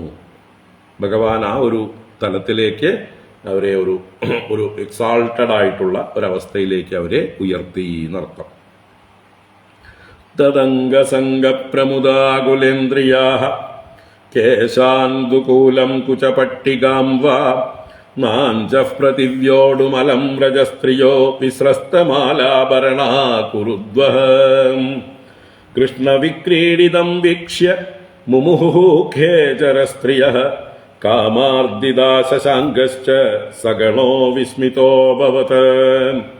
കൃഷ്ണവിക്രീഡിതം വീക്ഷ്യ മുമുഹുഃ ഖേചരസ്ത്രിയഃ കാമാർദിതാ ശശാങ്കശ്ച സഗണോ വിസ്മിതോഭവത്. അപ്പോ ആകാശത്തുള്ളതായിട്ടുള്ള ഖേചര സ്ത്രീയ, ഖേചരന്മാരെന്ന് പറഞ്ഞാൽ ആകാശചാരികൾ, ദേവന്മാര്, ഗന്ധർവാദികളൊക്കെ. ഖേചരന്മാര് അവരുടെ സ്ത്രീകൾ, അതാണ് ഖേചര സ്ത്രീയ. അപ്പൊ ദേവസ്ത്രീയ, ഗന്ധർവ സ്ത്രീയ, അപ്സരസ എന്നൊക്കെ അർത്ഥം. ആ ഖേചര സ്ത്രീയ കൃഷ്ണവിക്രീഡിതം വീക്ഷ്യ മുമുഹു, ഭഗവാന്റെ അത്ഭുതമായിട്ടുള്ള ഗോപികമാരെ സന്തോഷിപ്പിക്കാൻ വേണ്ടി അവരുടെയൊക്കെ ഇഷ്ടത്തിനനുസരിച്ച് അവരെ സന്തോഷിപ്പിക്കുന്നു. ഭഗവാന്റെ ആ ഒരു സ്നേഹലാളനാ പ്രകടനങ്ങൾ, ഗോപികമാരോട് തൻ്റെ തുറന്നതായിട്ടുള്ള സ്നേഹം, യാതൊരു എന്താ പറയുക റിസർവേഷനുമില്ലാതെ, യാതൊരു സങ്കോചവുമില്ലാതെ അവരോട് തൻ്റെ സ്നേഹം പ്രകടിപ്പിക്കുന്നത് കാണുമ്പോൾ ആ ആകാശചാരികളായ ദേവസ്ത്രീകൾക്ക് പോലും മോഹമുണ്ടായി. നമുക്കും ഈ ഭാഗ്യം ലഭിച്ചിരുന്നുവെങ്കിൽ, ഈ കൃഷ്ണനോടുകൂടെ ഇങ്ങനെ സന്തോഷമായിട്ട് ആനന്ദ നളനം ചെയ്യാൻ സാധിച്ചിരുന്നെങ്കിൽ, ഈ കൃഷ്ണന്റെ ലാളനകൾ ഏറ്റുവാങ്ങാൻ നമുക്കും സാധിച്ചിരുന്നെങ്കിൽ, കൃഷ്ണന്റെ ആ ഒരു ആലിംഗനവും എന്താ പറയുക ചുംബനവും അല്ലെങ്കിൽ ലാളനവും കരസ്പർശവും എല്ലാം നമുക്കും കിട്ടിയിരുന്നെങ്കിൽ എന്ന് കണ്ടവരായ ദേവസ്ത്രീകൾ പോലും മോഹിച്ചു. ദേവസ്ത്രീകൾ എന്ന് പറഞ്ഞാൽ ഭൂമിയിലുള്ള ആളുകളെക്കാളൊക്കെ ഈ ഭോഗങ്ങളൊക്കെ സുഖമായി അനുഭവിക്കുന്നവരാണ്. ഗന്ധർവന്മാരിൽ നിന്നും ദേവന്മാരിൽ നിന്നുമൊക്കെ വളരെ വിഷയസുഖങ്ങളൊക്കെ അനുഭവിക്കുന്നവരാണ്. പക്ഷേ അവർക്ക് കിട്ടാത്ത അഭൗമമായിട്ടുള്ള അലൗകികമായ എന്താ പറയുക ദിവ്യമായിട്ടുള്ള ആ ദേവലോകത്ത് പോലും ലഭിക്കാത്ത ഒരു സുഖമാണ്, ആനന്ദമാണ് ഈ ഗോപികമാർക്ക് കിട്ടിക്കൊണ്ടിരിക്കുന്നത് എന്ന് കണ്ടിട്ട് കാണുന്ന ഖേചര സ്ത്രീയ മുമുഹു, അവർ പോലും മോഹിതരായി തീർന്നു. കാമാർദിതാഹ, അവരും കാമപീഡിതരായി ഈ ഭഗവാന്റെ സ്പർശനത്തിന് വേണ്ടി, ഭഗവാന്റെ ലാളനയ്ക്ക് വേണ്ടി അവരും കൊതിച്ചു എന്നർത്ഥം. കാമാർദിതാഹ. അതുപോലെ ശശാങ്കശ്ച സഗണോ വിസ്മിതോ അഭവത്. ശശാങ്കൻ ചന്ദ്രൻ, ശശം അംഗമായിട്ട് അടയാളമായിട്ടുള്ളവൻ, മുയല് അടയാളമായിട്ടുള്ളവൻ ശശാങ്കൻ. അദ്ദേഹം സഗണ എന്ന് പറഞ്ഞാലോ അദ്ദേഹത്തിന്റെ കൂടെ നക്ഷത്രഗണങ്ങളും മറ്റ് ഗ്രഹങ്ങളും ഒക്കെ ഉണ്ട്. ശിംശമാര ചക്രം എന്ന് പറയുന്നതായിട്ടുള്ള ആ ഒരു 27 നക്ഷത്രങ്ങളുടെയും അതുപോലെയുള്ള മറ്റ് ഗ്രഹങ്ങളുടെയും ഉപഗ്രഹങ്ങളുടെയും ഒക്കെ ഉള്ള ഒരു വ്യവസ്ഥ, ആ ഒരു ഗണങ്ങൾ തന്നെ. സഗണഃ ശശാങ്കഃ വിസ്മിതഃ അഭവത്. വിസ്മയിച്ച അത്ഭുത പരതന്ത്രനായി ഭഗവാന്റെ ഈ ലീലകളെ ആശ്ചര്യത്തോടെ നോക്കി നിൽക്കുകയാണ്. അപ്പൊ ചന്ദ്രൻ വിസ്മയിച്ച് നിന്നു കഴിഞ്ഞപ്പോൾ ചുറ്റുമുള്ളതായിട്ടുള്ള ചന്ദ്രന്റെ കൂടെ സഞ്ചരിക്കുന്ന മറ്റ് നക്ഷത്രങ്ങളും ഒക്കെ അവിടെ നിശ്ചലരായി. അങ്ങനെ എല്ലാവരും നിശ്ചലരായി നിന്നതുകൊണ്ട് ആ രാത്രി വളരെ ദീർഘമായി എന്ന് പിന്നീട് പറയുന്നുണ്ട്. ബ്രഹ്മരാത്രി എന്നാണ് ആ രാത്രിക്ക് പേര്. എന്ന് വെച്ചാൽ ബ്രഹ്മാവിന്റെ രാത്രി പോലെ. നൈമിത്തിക പ്രളയകാലമാണ് ബ്രഹ്മാവിന്റെ രാത്രി, അല്ലേ? 12,000 ദിവ്യ സംവത്സരം. ആ 12,000 ദിവ്യ സംവത്സരങ്ങൾ 1000 ചതുർയുഗങ്ങൾ. അതെ, 1000 ചതുർയുഗങ്ങളാണ്. 12,000 ദിവ്യ സംവത്സരം പോരല്ലോ, 1000 ചതുർയുഗങ്ങൾ. ബ്രഹ്മാവിന്റെ പകല്, അതുപോലെ ബ്രഹ്മാവിന്റെ രാത്രിയും. അപ്പൊ അതുപോലെ ആയിത്തീർന്നു ഈ ഗോപികമാർക്ക് കിട്ടിയതായിട്ടുള്ള ആനന്ദം. അളവില്ലാത്ത കാലദേശ പരിച്ഛേദങ്ങളൊന്നും ഇല്ലാത്തതായിട്ടുള്ള ഒരു ആനന്ദം അവരനുഭവിച്ചു. അതിനെയാണ് ബ്രഹ്മരാത്രി എന്ന് എന്താ പറയുക പറയുന്നത്. നക്ഷത്രങ്ങളും സൂര്യനും ചന്ദ്രനും എല്ലാവരും നിശ്ചലമായി നിന്നുപോയ ഭഗവാൻ ലോകത്തെ മുഴുവൻ ഈശിക്കുന്നവനാണ്, അല്ലേ? ഭീഷാസ്മാ ദ്വാദഃപവതേ ഭീഷോദേതി സൂര്യ ഭീഷാസ്മാദ് അഗ്നിശ്ച ഇന്ദ്രശ്ച മൃത്യുർദാവതി പഞ്ചമഃ. ആരെ ഭയന്നാണോ, അല്ലേ, സൂര്യനും ചന്ദ്രനും ഇന്ദ്രാദികളും അഗ്നിയും വരുണനും വായുവും എല്ലാം അവരവരുടെ ഡ്യൂട്ടികൾ ചെയ്തുകൊണ്ടിരിക്കുന്നത്, കാറ്റ് വീശുന്നതും അഗ്നി ചൂടുള്ളതായിരിക്കുന്നതും സൂര്യൻ ഉദിക്കുന്നതും അസ്തമിക്കുന്നതും എല്ലാം ആരെ ഭയന്നാണോ അവന്റെ ഇച്ഛയ്ക്കനുസരിച്ച് ഇപ്പോൾ എല്ലാവരും നിശ്ചലരായി തീർന്നു. അങ്ങനെ ആ ഗോപികമാര് ബ്രഹ്മാനന്ദം അളവറ്റ രീതിയിൽ കാലപരിമിതി ഇല്ലാതെ അനുഭവിച്ചു എന്ന് താല്പര്യം. അതാണ് ശശാങ്കഃ സഗണഃ വിസ്മിതോ അഭവത്. കൃഷ്ണവിക്രീഡിതം വീക്ഷ്യ മുമുഹു ഖേചരസ്ത്രിയഃ കാമാർദിതാ ശശാങ്കശ്ച സഗണോ വിസ്മിതോऽഭവത് കൃത്വാ താവന്തമാത്മാനം യാവതീർഗോപയോഷിതഃ രേമേ സ ഭഗവാൻ താഭിഃ ആത്മാ രാമോऽപി ലീലജാം കൃത്വാ താവന്തമാത്മാനം യാവതീർഗോപയോഷിതഃ രേമേ സ ഭഗവാൻ താഭിഃ ആത്മാ രാമോऽപി ലീലജാം.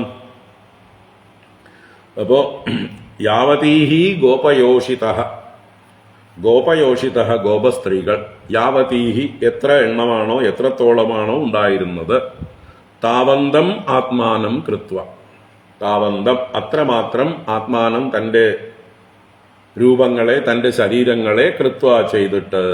അപ്പൊ മുമ്പത്തെ ഒരു വൃത്താകൃതിയിൽ മണ്ഡലാകൃതിയിൽ ഉള്ളതായിട്ടുള്ള ലീലയ്ക്ക് രണ്ടുപേരുടെ നടുവിൽ ഓരോ ഭഗവാനായിരുന്നു എന്ന് പറഞ്ഞു.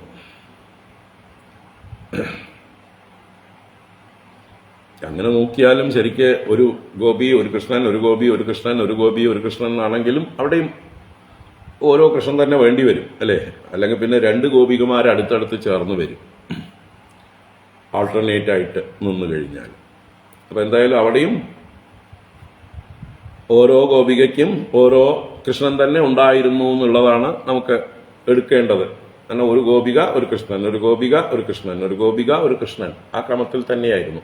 അപ്പോൾ ഒന്നിനൊന്ന് തന്നെ ഉണ്ടായിരുന്നു, 1:1 തന്നെ ഉണ്ടായിരുന്നു. കാരണം ഓരോരുത്തരുടെയും അന്തരാത്മാവാണ് ഭഗവാൻ, എല്ലാവരുടെയും ആത്മാവാണ് ഭഗവാൻ. അപ്പൊ എല്ലാവരുടെയും കൂടെ ഉണ്ടായിരുന്നു. അത് തന്നെ ഇവിടെ വീണ്ടും ആവർത്തിച്ച് പറയാണ്, താവന്തം ആത്മാനം കൃത്വ, എത്ര ഗോപികമാരുണ്ടായിരുന്നുവോ അത്രയും ശരീരങ്ങൾ എടുത്തുകൊണ്ട് ആ ഭഗവാൻ സഹ ഭഗവാൻ താഭിഹി രേമേ, ആ ഭഗവാൻ ആ ഗോപികളോടുകൂടി രമിച്ചു, സന്തോഷിച്ചു, ആനന്ദിച്ചു, ക്രീഡിച്ചു. ആത്മാരാമോപി ലീലയാ, ഭഗവാൻ ആത്മാരാമനാണ്.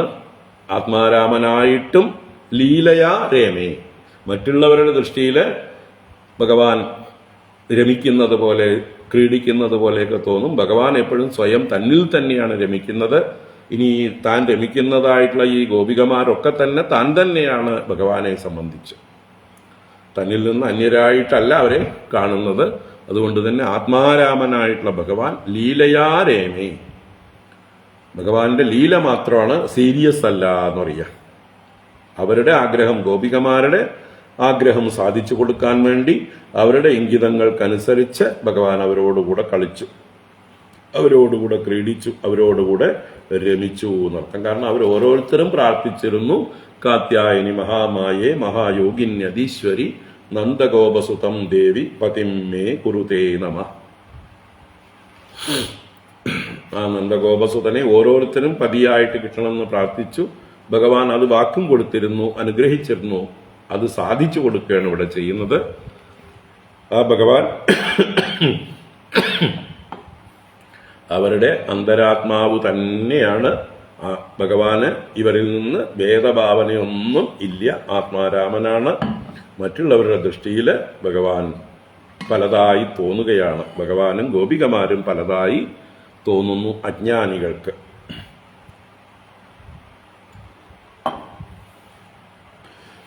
താസാം അതിവിഹാരേണ ശ്രാന്താനാം വദനാനി സഹ പ്രാമൃജത്കരുണഃ പ്രേംണാ സന്തമേനാംഗപാണിനാ. താസാം അതിവിഹാരേണ ശ്രാന്താനാം വദനാനി സഹ പ്രാമൃജത്കരുണഃ പ്രേംണാ സന്തമേനാംഗപാണിനാ. അതിവിഹാരേണ ശ്രാന്താനാം താസാം വദനാനി കരുണഃ ഭഗവാൻ സഹ കൃഷ്ണഃ പ്രേംണാ ശന്തമേന പാണിനാ പ്രാമൃജത്. ഇവിടെ ഭഗവാൻ അവരുടെ മുഖമെല്ലാം തൻ്റെ കൈകൾ കൊണ്ട് തുടച്ചു കൊടുത്തു എന്ന് പറയാം.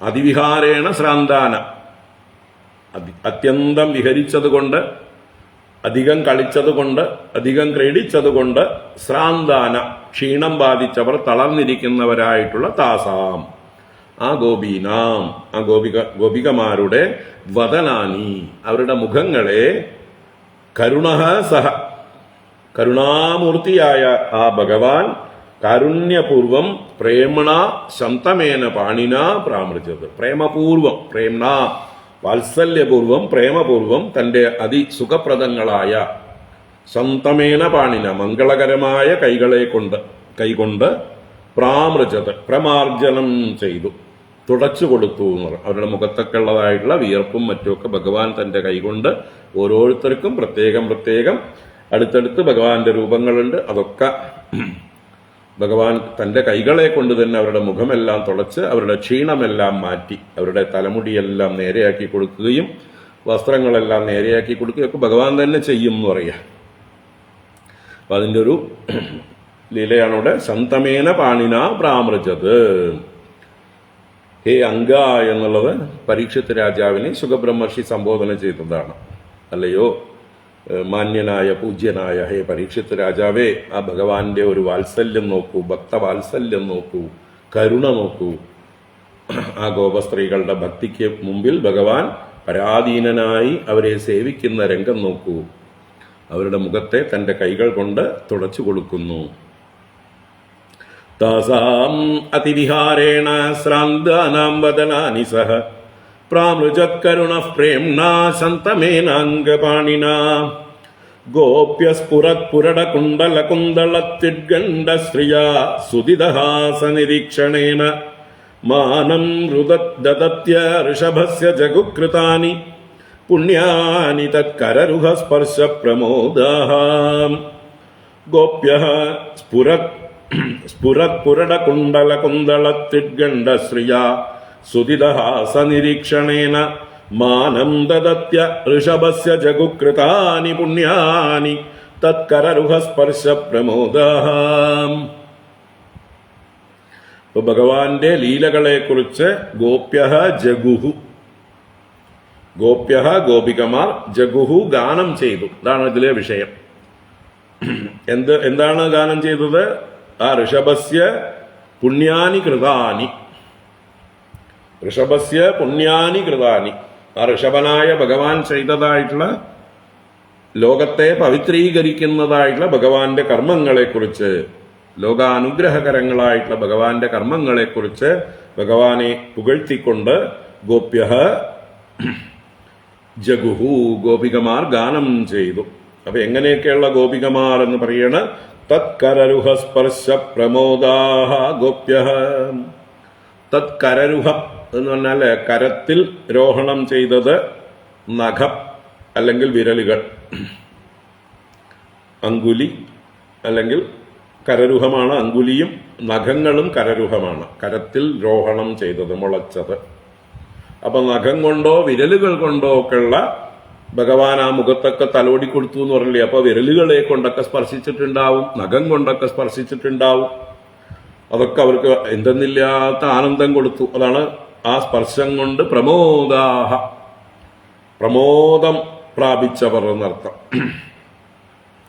തത്കരരുഹസ്പർശ പ്രമോദാഹ ഗോപ്യഃ. ഭഗവാന്റെ വിരലുകളുടെയും നഖങ്ങളുടെയും സ്പർശം കൊണ്ട് അതിയായ ആനന്ദം അനുഭവിക്കുന്ന ഗോപികൾ സ്ഫുരത് പുരട കുണ്ടല കുന്തള ത്വിദ്ഗണ്ഡശ്രിയാ സുദിതഹാസ നിരീക്ഷണേന. അവരുടെ ഗണ്ഡശ്രീ എന്ന് പറഞ്ഞാൽ കവിൾത്തടത്തിന്റെ ശോഭ. ഗണ്ഡശ്രീ ആ കവിൾത്തടത്തിന്റെ ശോഭ കൊണ്ട് ആണ്. അപ്പൊ എന്തുകൊണ്ടാ കവിൾത്തടത്തിന്റെ ശോഭ? സ്ഫുരൽ പുരട കുണ്ടല കുന്തളത്വിദ്ഗണ്ഡശ്രിയ. സ്ഫുരിക്കുന്ന പ്രകാശിക്കുന്ന പുരടകുണ്ടല. പുരടം എന്ന് പറഞ്ഞാൽ സ്വർണത്തിന്റെ പര്യായമാണ്. സ്വർണകുണ്ടലം, അതാണ് പുരടകുണ്ടലം.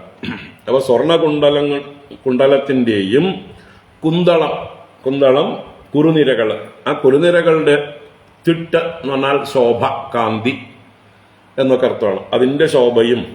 അപ്പൊ ഭഗവാന്റെ ഇവരുടെയാണ് പറയുന്നത്, ഗോപികമാരുടെ സ്ഫുരിക്കുന്നതായിട്ടുള്ള സ്വർണകുണ്ടലങ്ങളും അതുപോലെ കുന്തളത്തിന്റെ കാന്തിയും കൊണ്ട് ശോഭിക്കുന്ന കവിൾത്തടത്തോടുകൂടിയവരായിട്ട്, അതിന്റെ ശോഭയോടുകൂടിയവരായിട്ട് സുദിതഹാസ നിരീക്ഷണേന അവരുടേതായിട്ടുള്ള സുധിതം, നല്ലതുപോലെ ധരിക്കപ്പെട്ടത് അമൃതം പോലെ അമൃത സദൃശമായിട്ടുള്ള മന്ദഹാസത്തോടുകൂടിയ നിരീക്ഷണേന, അവരുടെ നോട്ടം കൊണ്ടും. അപ്പോൾ എന്താ പറയുക, അവരുടെ സന്തോഷം പ്രകടിപ്പിക്കുന്നത് എങ്ങനെയാണ്? വളരെ സ്നേഹപൂർവമായിട്ടുള്ള, കൃതജ്ഞതാപൂർവമായിട്ടുള്ള, മധുരമായിട്ടുള്ള നോട്ടം. ഭഗവാനെ നോക്കുന്നത് തന്നെ അവരെന്തെന്നില്ലാത്തൊരു അനുഭൂതിയോട് കൂടിയിട്ടാണ്. അവരുടെ ഉള്ളിൽ ആ സ്നേഹത്തിന്റെ മാധുര്യം അത് നോട്ടത്തിലൂടെ പ്രകാശിപ്പിച്ചുകൊണ്ട്. അതാണ് അങ്ങനെയുള്ള നിരീക്ഷണേന, മന്ദഹാസവും നിരീക്ഷണവും കൊണ്ട് ഭഗവാനെ പ്രതിപൂജ ചെയ്തുകൊണ്ട്, അല്ലെ, ഭഗവാൻ ഇങ്ങോട്ട് അവർക്ക് കൊടുക്കുന്നതായിട്ടുള്ള സ്നേഹലാളനകളെ അവരിങ്ങനെ നോട്ടം കൊണ്ടും മറ്റുമൊക്കെയാണ് തിരിച്ചു കൊടുക്കുന്നത്. അങ്ങനെ സുതിദഹാസ നിരീക്ഷണേന ഋഷഭസ്യ മാനം ദദത്യഃ. ആ ഋഷഭൻ എന്നാൽ അവരുടെ ആഗ്രഹങ്ങളെല്ലാം വർഷിച്ചു കൊടുക്കുന്ന, സാധിച്ചു കൊടുക്കുന്നവനായ ഏറ്റവും ശ്രേഷ്ഠനായ ആ ഭഗവാനെ മാനം ദദത്യഃ, മാനത്തെ, സൽക്കാരത്തെ, പൂജയെ നൽകുന്നവരായിട്ട് പുണ്യാനി കൃതാനി ജഗുഹു, ഭഗവാനാൽ ചെയ്യപ്പെട്ട പുണ്യങ്ങളായ കൃതങ്ങൾ, ഭഗവാൻ ചെയ്ത കർമ്മങ്ങൾ, അതിനെക്കുറിച്ച് ജഗുഹു ഗാനം ചെയ്തു. അപ്പൊ ഭഗവാന്റെ കഥകളെ ഭഗവാന്റെ മാഹാത്മ്യത്തെ, ഭഗവാൻ ഇതുവരയ്ക്കും ചെയ്ത ലീലകളെ എല്ലാം അവർ ഉച്ചൈസ്തരം പാടി എന്നർത്ഥം.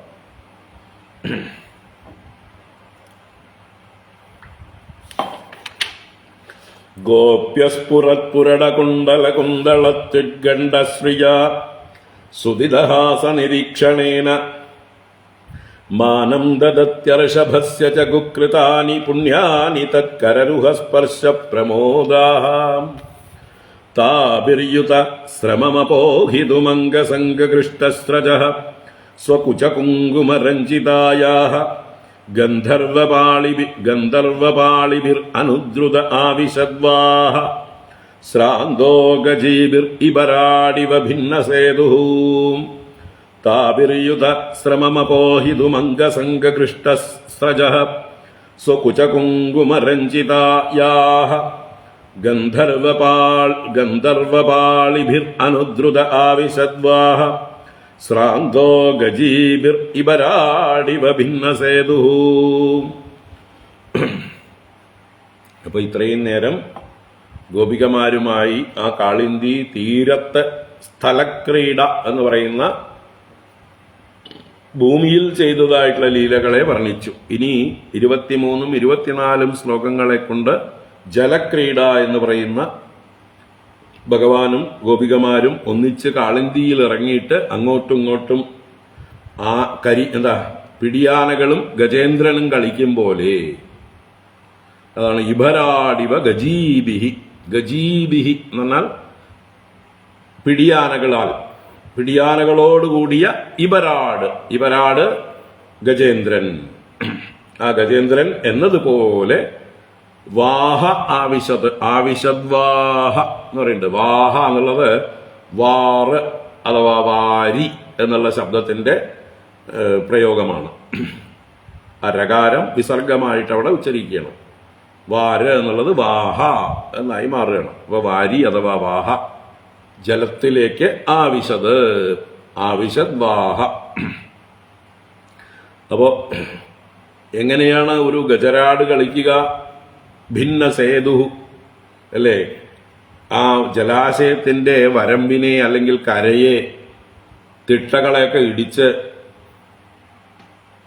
ഇവർക്ക് സുഗമമായിട്ട് ഇറങ്ങണമെങ്കിൽ, ആനക്കൂട്ടങ്ങൾക്കൊക്കെ ഇറങ്ങണമെങ്കിൽ, കുത്തനെയുള്ളതായിട്ടുള്ള കരകളാണെങ്കിൽ അതിനെയൊക്കെ അവർ ഇടിച്ചു നിരത്തും, ഒരു സ്ലോപ്പാക്കും. പ്രത്യേകിച്ച് ആനക്കുട്ടികൾക്കൊക്കെ ഇറങ്ങണമെങ്കിൽ വളരെ കഷ്ടമാണ്, അവർക്ക് തിരിച്ച് കയറും വേണ്ടേ. അപ്പൊ അതിനെന്ത് ചെയ്യും? സേതുവിനെ ഭിന്നമാക്കും, ഭേദിക്കും. അപ്പൊ തീരത്തേക്ക് കുത്തിമറിക്കുന്ന ഒരു ഗജേന്ദ്രനെ പോലെ ഇബരാടിവ ഗജീബിഹി ഭിന്നസേതുഹു വാഹ ആവിശത്. ജലാശയത്തെ ഭഗവാൻ പ്രവേശിച്ചു എന്നാണ്, ജലക്രീഡയ്ക്കായിക്കൊണ്ട് പ്രവേശിച്ചു. അപ്പോ എന്തുകൊണ്ട്? ക്ഷീണം ബാധിച്ചതുകൊണ്ട്, കരയിലുള്ള ലീലകളെ കൊണ്ട് അവര് ക്ഷീണിച്ചു. അപ്പൊ ഇനി ക്ഷീണം മാറ്റാനായിട്ട്, അല്ലേ, ജലമാണല്ലോ എല്ലാ ക്ഷീണവും മാറ്റാൻ ശക്തിയുള്ളത്. ജലത്തിന് പകരം ജലം മാത്രമേ ഉള്ളൂ ഈ ലോകത്ത്. ഏത് ക്ഷീണവും മാറ്റണമെങ്കിൽ വെള്ളം സ്പർശിച്ചാൽ മതി. നമ്മളെ പോഷിപ്പിക്കുന്നതാണ് ജലം, നമ്മളെ ഉണർത്തുന്നതാണ്, ഉജ്ജീവിപ്പിക്കുന്നതാണ് ജലം. സകല ജീവരാശികളും ഉത്ഭവിക്കുന്നത് തന്നെ ജലശക്തിയിൽ നിന്നാണ്. അതുകൊണ്ടാണ് അതിന് ജലം എന്ന് തന്നെ പേര്. ജായതേ ലീയതേ. സകല ജീവരാശികളും സകല പ്രാണികളും ജനിക്കുന്നതും ലയിക്കുന്നതും ജലത്തിലാണ്. അപ്പൊ എല്ലാറ്റിനെയും ജനിപ്പിക്കുന്ന, എല്ലാറ്റിനെയും പോഷിപ്പിക്കുന്ന, ഊർജ്ജസ്വലമാക്കുന്ന ആ ജലത്തിലേക്ക് ഭഗവാൻ ഗോപികമാരുമായി പ്രവേശിച്ചു. അപ്പൊ യാഹ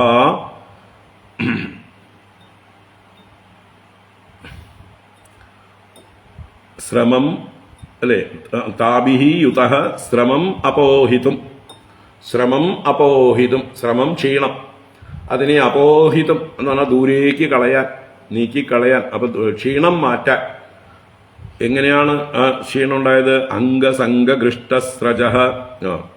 അവരുടെ ഭഗവാനും ഇവരുമായിട്ടുള്ള അംഗസംഗം കൊണ്ട് ഇവരുടെ ശരീരത്തിൽ അണിഞ്ഞിരുന്ന മാലകളും മറ്റുമൊക്കെ ഗൃഷ്ടം എന്ന് പറഞ്ഞാൽ ഘർഷിക്കപ്പെട്ടിട്ട് ചതഞ്ഞരങ്ങിട്ടുണ്ട്.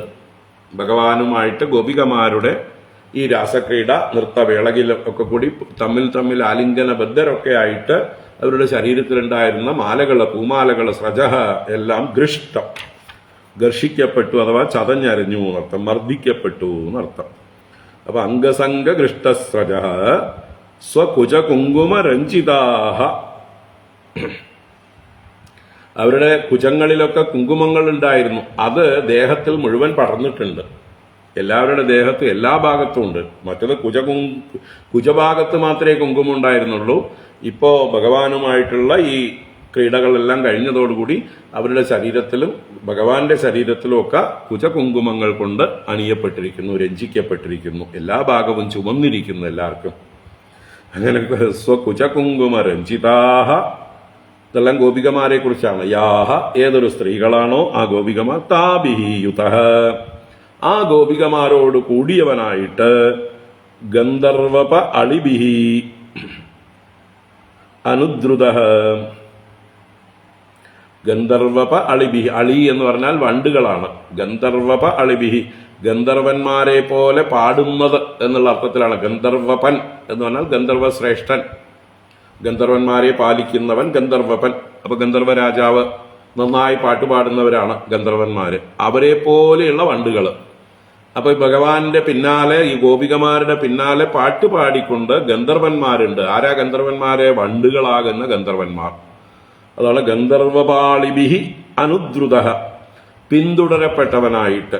പിന്നാലെ വണ്ടുകൾ ഇങ്ങനെ ഈ ഭഗവാന്റെയും ഗോപികമാരുടെയും ആ പൂക്കളെയൊക്കെ ആസ്വദിക്കാനായിട്ട്, ആ ഗന്ധം നുകരാനൊക്കെ ആയിട്ട് അവരിങ്ങനെ വരികയാണ്. അങ്ങനെ വണ്ടുകളാൽ പാട്ടുപാടിക്കൊണ്ട് പിന്തുടരപ്പെട്ടവനായിട്ട്, അനുദ്രുതഃ ശ്രാന്തഃ, ഭഗവാനും ക്ഷീണിച്ചവനെ പോലെ ആ ഭഗവാൻ ശ്രമം അപോഹിതും, തന്റെ ക്ഷീണത്തെ തീർക്കുവാനായിക്കൊണ്ട്, ഇബരാട് ഗജീബിഹി ഇവ.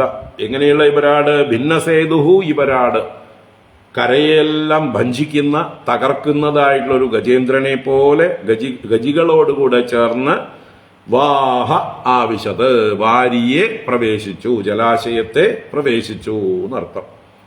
അപ്പോ ഇവിടെ ആന എല്ലാ സേതുക്കളെയും ഭഞ്ചിക്കുന്നതായിട്ട് ഭിന്ന സേതു എന്നുള്ളു. ഇവിടെ ഭഗവാനോ ഒരു സേതുവിനെ ഭഞ്ചിക്കുന്നുണ്ട്. എന്ത് സേതു?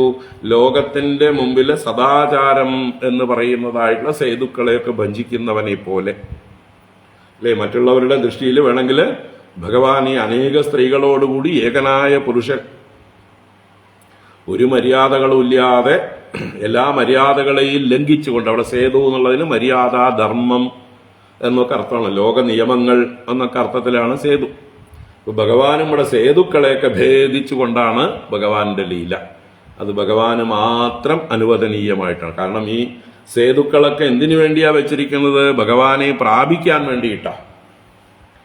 എല്ലാ സേതുക്കളും എല്ലാ ധർമ്മങ്ങളും ഭഗവത് പ്രാപ്തിക്കായിക്കൊണ്ട് നമ്മളെ ഡിസിപ്ലിൻ ചെയ്യാനാണ്, നമ്മുടെ യാത്ര സുഗമമാവാൻ വേണ്ടിയിട്ടാണ്, ഭഗവാനിലേക്ക് എത്തിച്ചേരാൻ വേണ്ടിയിട്ടാണ് എല്ലാ സേതുക്കളും. ഈ സേതുക്കളൊക്കെ ഉണ്ടാക്കിയാളും ഭഗവാൻ തന്നെ. അപ്പൊ ആ ഭഗവാന് സേതുക്കൾ ബാധകമാണോ? ഭഗവാനെ പ്രാപിച്ചു കഴിഞ്ഞവർക്ക് സേതുക്കൾ ബാധകമാണോ? ഭഗവാനെ പ്രാപിച്ചു കഴിഞ്ഞ ആർക്കും ഒരു സേതുവും ബാധകമല്ല. മഹാത്മാക്കളായ ജ്ഞാനികൾക്ക് ഒരു സേതുവുമില്ല. ഈശ്വര സാക്ഷാത്കാരം നേടിയ, ആത്മസാക്ഷാത്കാരം നേടിയ ജ്ഞാനികളോട് ഒരു ധർമ്മശാസ്ത്രവും ഒരു വേദവും ഒന്നും അനുശാസിക്കുന്നില്ല. അവരുടെ മുമ്പിൽ ഭയപ്പെട്ട് കൈകൂപ്പി ലജ്ജയോടെ നിൽക്കുന്നു എന്നാണ് പല ഭാഗത്തും വേദങ്ങൾ തന്നെ പറഞ്ഞിട്ടുള്ളത്. വേദങ്ങൾ പോലും മഹാപുരുഷന്മാരുടെ, ജ്ഞാനികളുടെ, സിദ്ധപുരുഷന്മാരുടെ മുമ്പിൽ ഒരു നിയമവും വെക്കുന്നില്ല. അപ്പൊ നിയമങ്ങളൊക്കെ ആർക്കുള്ളതാണ്? അജ്ഞാനികൾക്കുള്ളതാണ്. എല്ലാ മര്യാദകളും അജ്ഞാനികൾക്കുള്ളതാണ്. എല്ലാ ധർമ്മങ്ങളും മോക്ഷത്തിലേക്ക് വേണ്ടിയിട്ടാണ്. ധർമ്മ അർത്ഥ കാമ മോക്ഷം എന്നാണല്ലോ. അപ്പൊ ഈ ധർമ്മം എന്നുള്ളത് അടിത്തറയാക്കി വെച്ചിരിക്കുന്നതിന്റെ ലക്ഷ്യം മോക്ഷം എത്താൻ വേണ്ടിയിട്ടാണ്. അല്ല അർത്ഥകാമങ്ങൾ സമ്പാദിക്കാൻ നിർബന്ധമായിട്ടും ധർമ്മം വേണമെന്ന് ഇല്ല. അപ്പൊ ഈ ധർമ്മം വെച്ചിരിക്കുന്നത് തന്നെ നമ്മളെ ലക്ഷ്യത്തിലേക്ക് എത്തിക്കാൻ വേണ്ടിയിട്ടാണ്, മോക്ഷത്തിലേക്ക് എത്തിക്കാൻ വേണ്ടിയിട്ടാണ്. ആ മോക്ഷം എന്നുള്ളതായിട്ടുള്ള ലക്ഷ്യം മറക്കുന്നവർക്ക് മറ്റ് ധർമ്മങ്ങളൊന്നും ബാധകമല്ലാതെ ആവുന്നു. അതാണ് ഈ പറയുന്ന ഇന്നത്തെ എന്താ പറയുക കമ്മ്യൂണിസ്റ്റ്, നിരീശ്വരവാദികൾ, അങ്ങനെയുള്ളവർക്കൊന്നും മോക്ഷം എന്നുള്ളൊരു ലക്ഷ്യമില്ലാത്തതുകൊണ്ട് അവർക്ക് ധർമ്മവും ബാധകമല്ലാതെയാവും. എത്രത്തോളം എങ്ങനെയൊക്കെ ഏതൊക്കെ നിയമങ്ങൾ ലംഘിക്കാവോ അതൊക്കെ അവർ പരിശ്രമിക്കും. ഏറ്റവും അധികം കൊള്ളരുതായ്മകൾ നടക്കുന്നത് മുഴുവൻ ആരുടെ ഇടയിലാണ്? അല്ലേ? അവർക്ക് അതൊന്നും ലജ്ജയില്ല, അതൊന്നും അവർക്ക് ഒരു മര്യാദയായിട്ട് തോന്നുന്നില്ല. ഈ രാഷ്ട്രീയ പാർട്ടിക്കാർ, ഈ എന്താ പറയുക ഈശ്വര വിശ്വാസമില്ലാത്ത ഈ രാഷ്ട്രീയ പാർട്ടിക്കാരല്ലേ എല്ലാ അഴിമതികളും, എല്ലാ കൊള്ളരുതായ്മകളും, എല്ലാ സ്ത്രീ പീഡനങ്ങളും, എല്ലാ കൊള്ളരുതായ്മകൾക്കും ഗുണ്ടായുസ്ഥനും കൂട്ടുനിൽക്കുന്നതും ഒക്കെ അവരാണ്. എന്തുകൊണ്ട്? അവർക്ക് ലക്ഷ്യമായിട്ടൊരു ഈശ്വരനോ മോക്ഷമോ ഇല്ല. യാവത് ജീവേ സുഖം ജീവേ. അപ്പൊ പിടിക്കപ്പെടാതിരിക്കുന്നത് വരേക്കും നിങ്ങൾക്ക് എന്ത് കൊള്ളരുതായ്മയും ചെയ്യാം. നിങ്ങളുടെയാണ് ഭരണം എങ്കിലോ നിങ്ങൾ ഒരിക്കലും പിടിക്കപ്പെടാനും പോകുന്നില്ല. നിങ്ങളെ പിടിച്ചാലും രക്ഷിക്കാനുള്ള ആളുകളുണ്ട്. അതാണ് ഇപ്പൊ കേരളത്തിൽ നടന്നുകൊണ്ടിരിക്കുന്നത്. ഈ കൊള്ളരുതാത്തവര് എന്ത് ചെയ്താലും അവരെ അതിൽ നിന്ന് രക്ഷിക്കാനായിക്കൊണ്ട് ഒരു നിയമത്തിന്റെ മുമ്പിലും അവർക്ക് വിട്ടുകൊടുക്കാതെ അവരെ എല്ലാ നിയമങ്ങളിൽ നിന്നും രക്ഷപ്പെടുത്താനായിക്കൊണ്ട് പൊതു ഫണ്ട് തന്നെ ഉപയോഗിച്ചുകൊണ്ട് അവർക്ക് വേണ്ടി കേസ് നടത്താനും ഒക്കെ ഈ പാർട്ടിയുണ്ട്, ഈ പാർട്ടി ഭരിക്കുന്ന സർക്കാരുമുണ്ട്. എന്തുകൊണ്ടാണത്? അവർക്ക് ലക്ഷ്യമില്ല. ഈശ്വരൻ എന്ന ലക്ഷ്യമോ മോക്ഷം എന്നൊരു ലക്ഷ്യമോ ഇല്ല. യാവത് ജീവേ സുഖം ജീവേ. ജീവിച്ചിരിക്കുന്ന കാലം വരെ പരമാവധി കയ്യൂക്ക് കാണിച്ചുകൊണ്ട് എന്തൊക്കെ സമ്പാദിക്കാൻ പറ്റുമോ ഒക്കെ സമ്പാദിച്ചുകൊണ്ട് അടിച്ചു പൊളിച്ച് കഴിയുക. ഈ രാജ്യത്തെ തന്നെ പണയം വെച്ച് എത്ര വേണമെങ്കിൽ കടവും മേടിച്ചോളൂ. ഇതൊക്കെ പണ്ട് ചാർവാകന്മാര് പറഞ്ഞു തന്നെ. ഋണങ്കത്വാ ഘൃതം പിബേത്. കടം വാങ്ങിച്ച് നെയ്യ് കുടിച്ചോന്ന. അവിടെ നെയ്യ് എന്നുള്ളത് ഭോഗത്തിന്റെ പ്രതീകം. കടം മേടിച്ച് നെയ്യ് കുടിച്ചോളൂ. ഭസ്മീഭൂതസ്യ ദേഹസ്യ പുനരാഗമനം കുതഃ. ഈ ദേഹം ഭസ്മമായി ഭവിച്ചു കഴിഞ്ഞാൽ പിന്നെ തിരിച്ചു വരവൊന്നുമില്ല. എവിടുന്ന് വരാനാ? അപ്പൊ പുനർജന്മമൊന്നുമില്ല.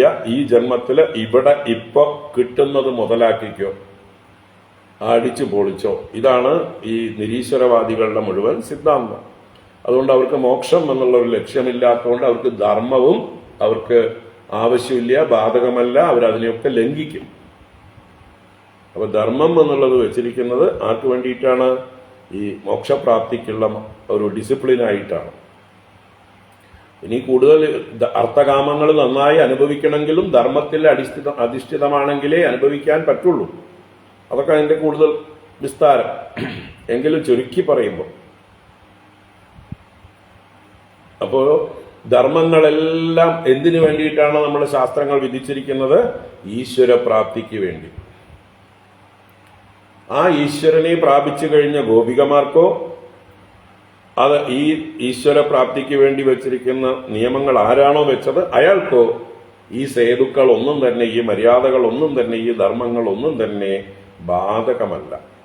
അപ്പൊ അവിടെ കൃഷ്ണസ്തു ഭഗവാൻ സ്വയം എന്നുള്ള അർത്ഥത്തിൽ വേണം ഈ ഭിന്നസേതു എന്നുള്ളതിനെ കാണാനായിക്കൊണ്ട്. ഗജേന്ദ്രൻ കരയേക്കെല്ലാം ഇടിച്ചു തകർക്കും പോലെ ഇവിടെ സാമാന്യ ജനങ്ങളുടെ മര്യാദകളെയെല്ലാം ഭഗവാൻ ഇവിടെ ഇടിച്ചു തകർക്കുന്നു.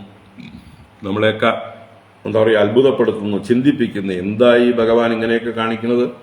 ഈ ലോകത്തിന് വേണ്ടിയിട്ട് ഒരു ധർമ്മം ഉപദേശിച്ചിട്ട് പിന്നെ ഭഗവാൻ ആ ധർമ്മങ്ങളെയൊക്കെ ലംഘിക്കുന്നത്, അത് തന്നെയാണ് ഇനി ശ്രീ പരീക്ഷിത്ത് രാജാവ് ചോദിക്കാനും പോകുന്നത്.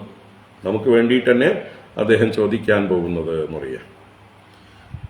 അപ്പോൾ ഗജേന്ദ്രനോട് ഭഗവാനെ ഉപമിച്ചു. ഗോപികമാര് ഗജസ്ത്രീകളെ പിടിയാനകളുമായിട്ട് ഉപമിച്ചു. അവരങ്ങനെ വെള്ളത്തിലേക്ക് ഇറങ്ങി. താഭിർയുതശ്രമമപോഹിതുമംഗസംഗൃഷ്ടസ്രജഃ സ്വകുചകുങ്കുമരഞ്ജിതായാഃ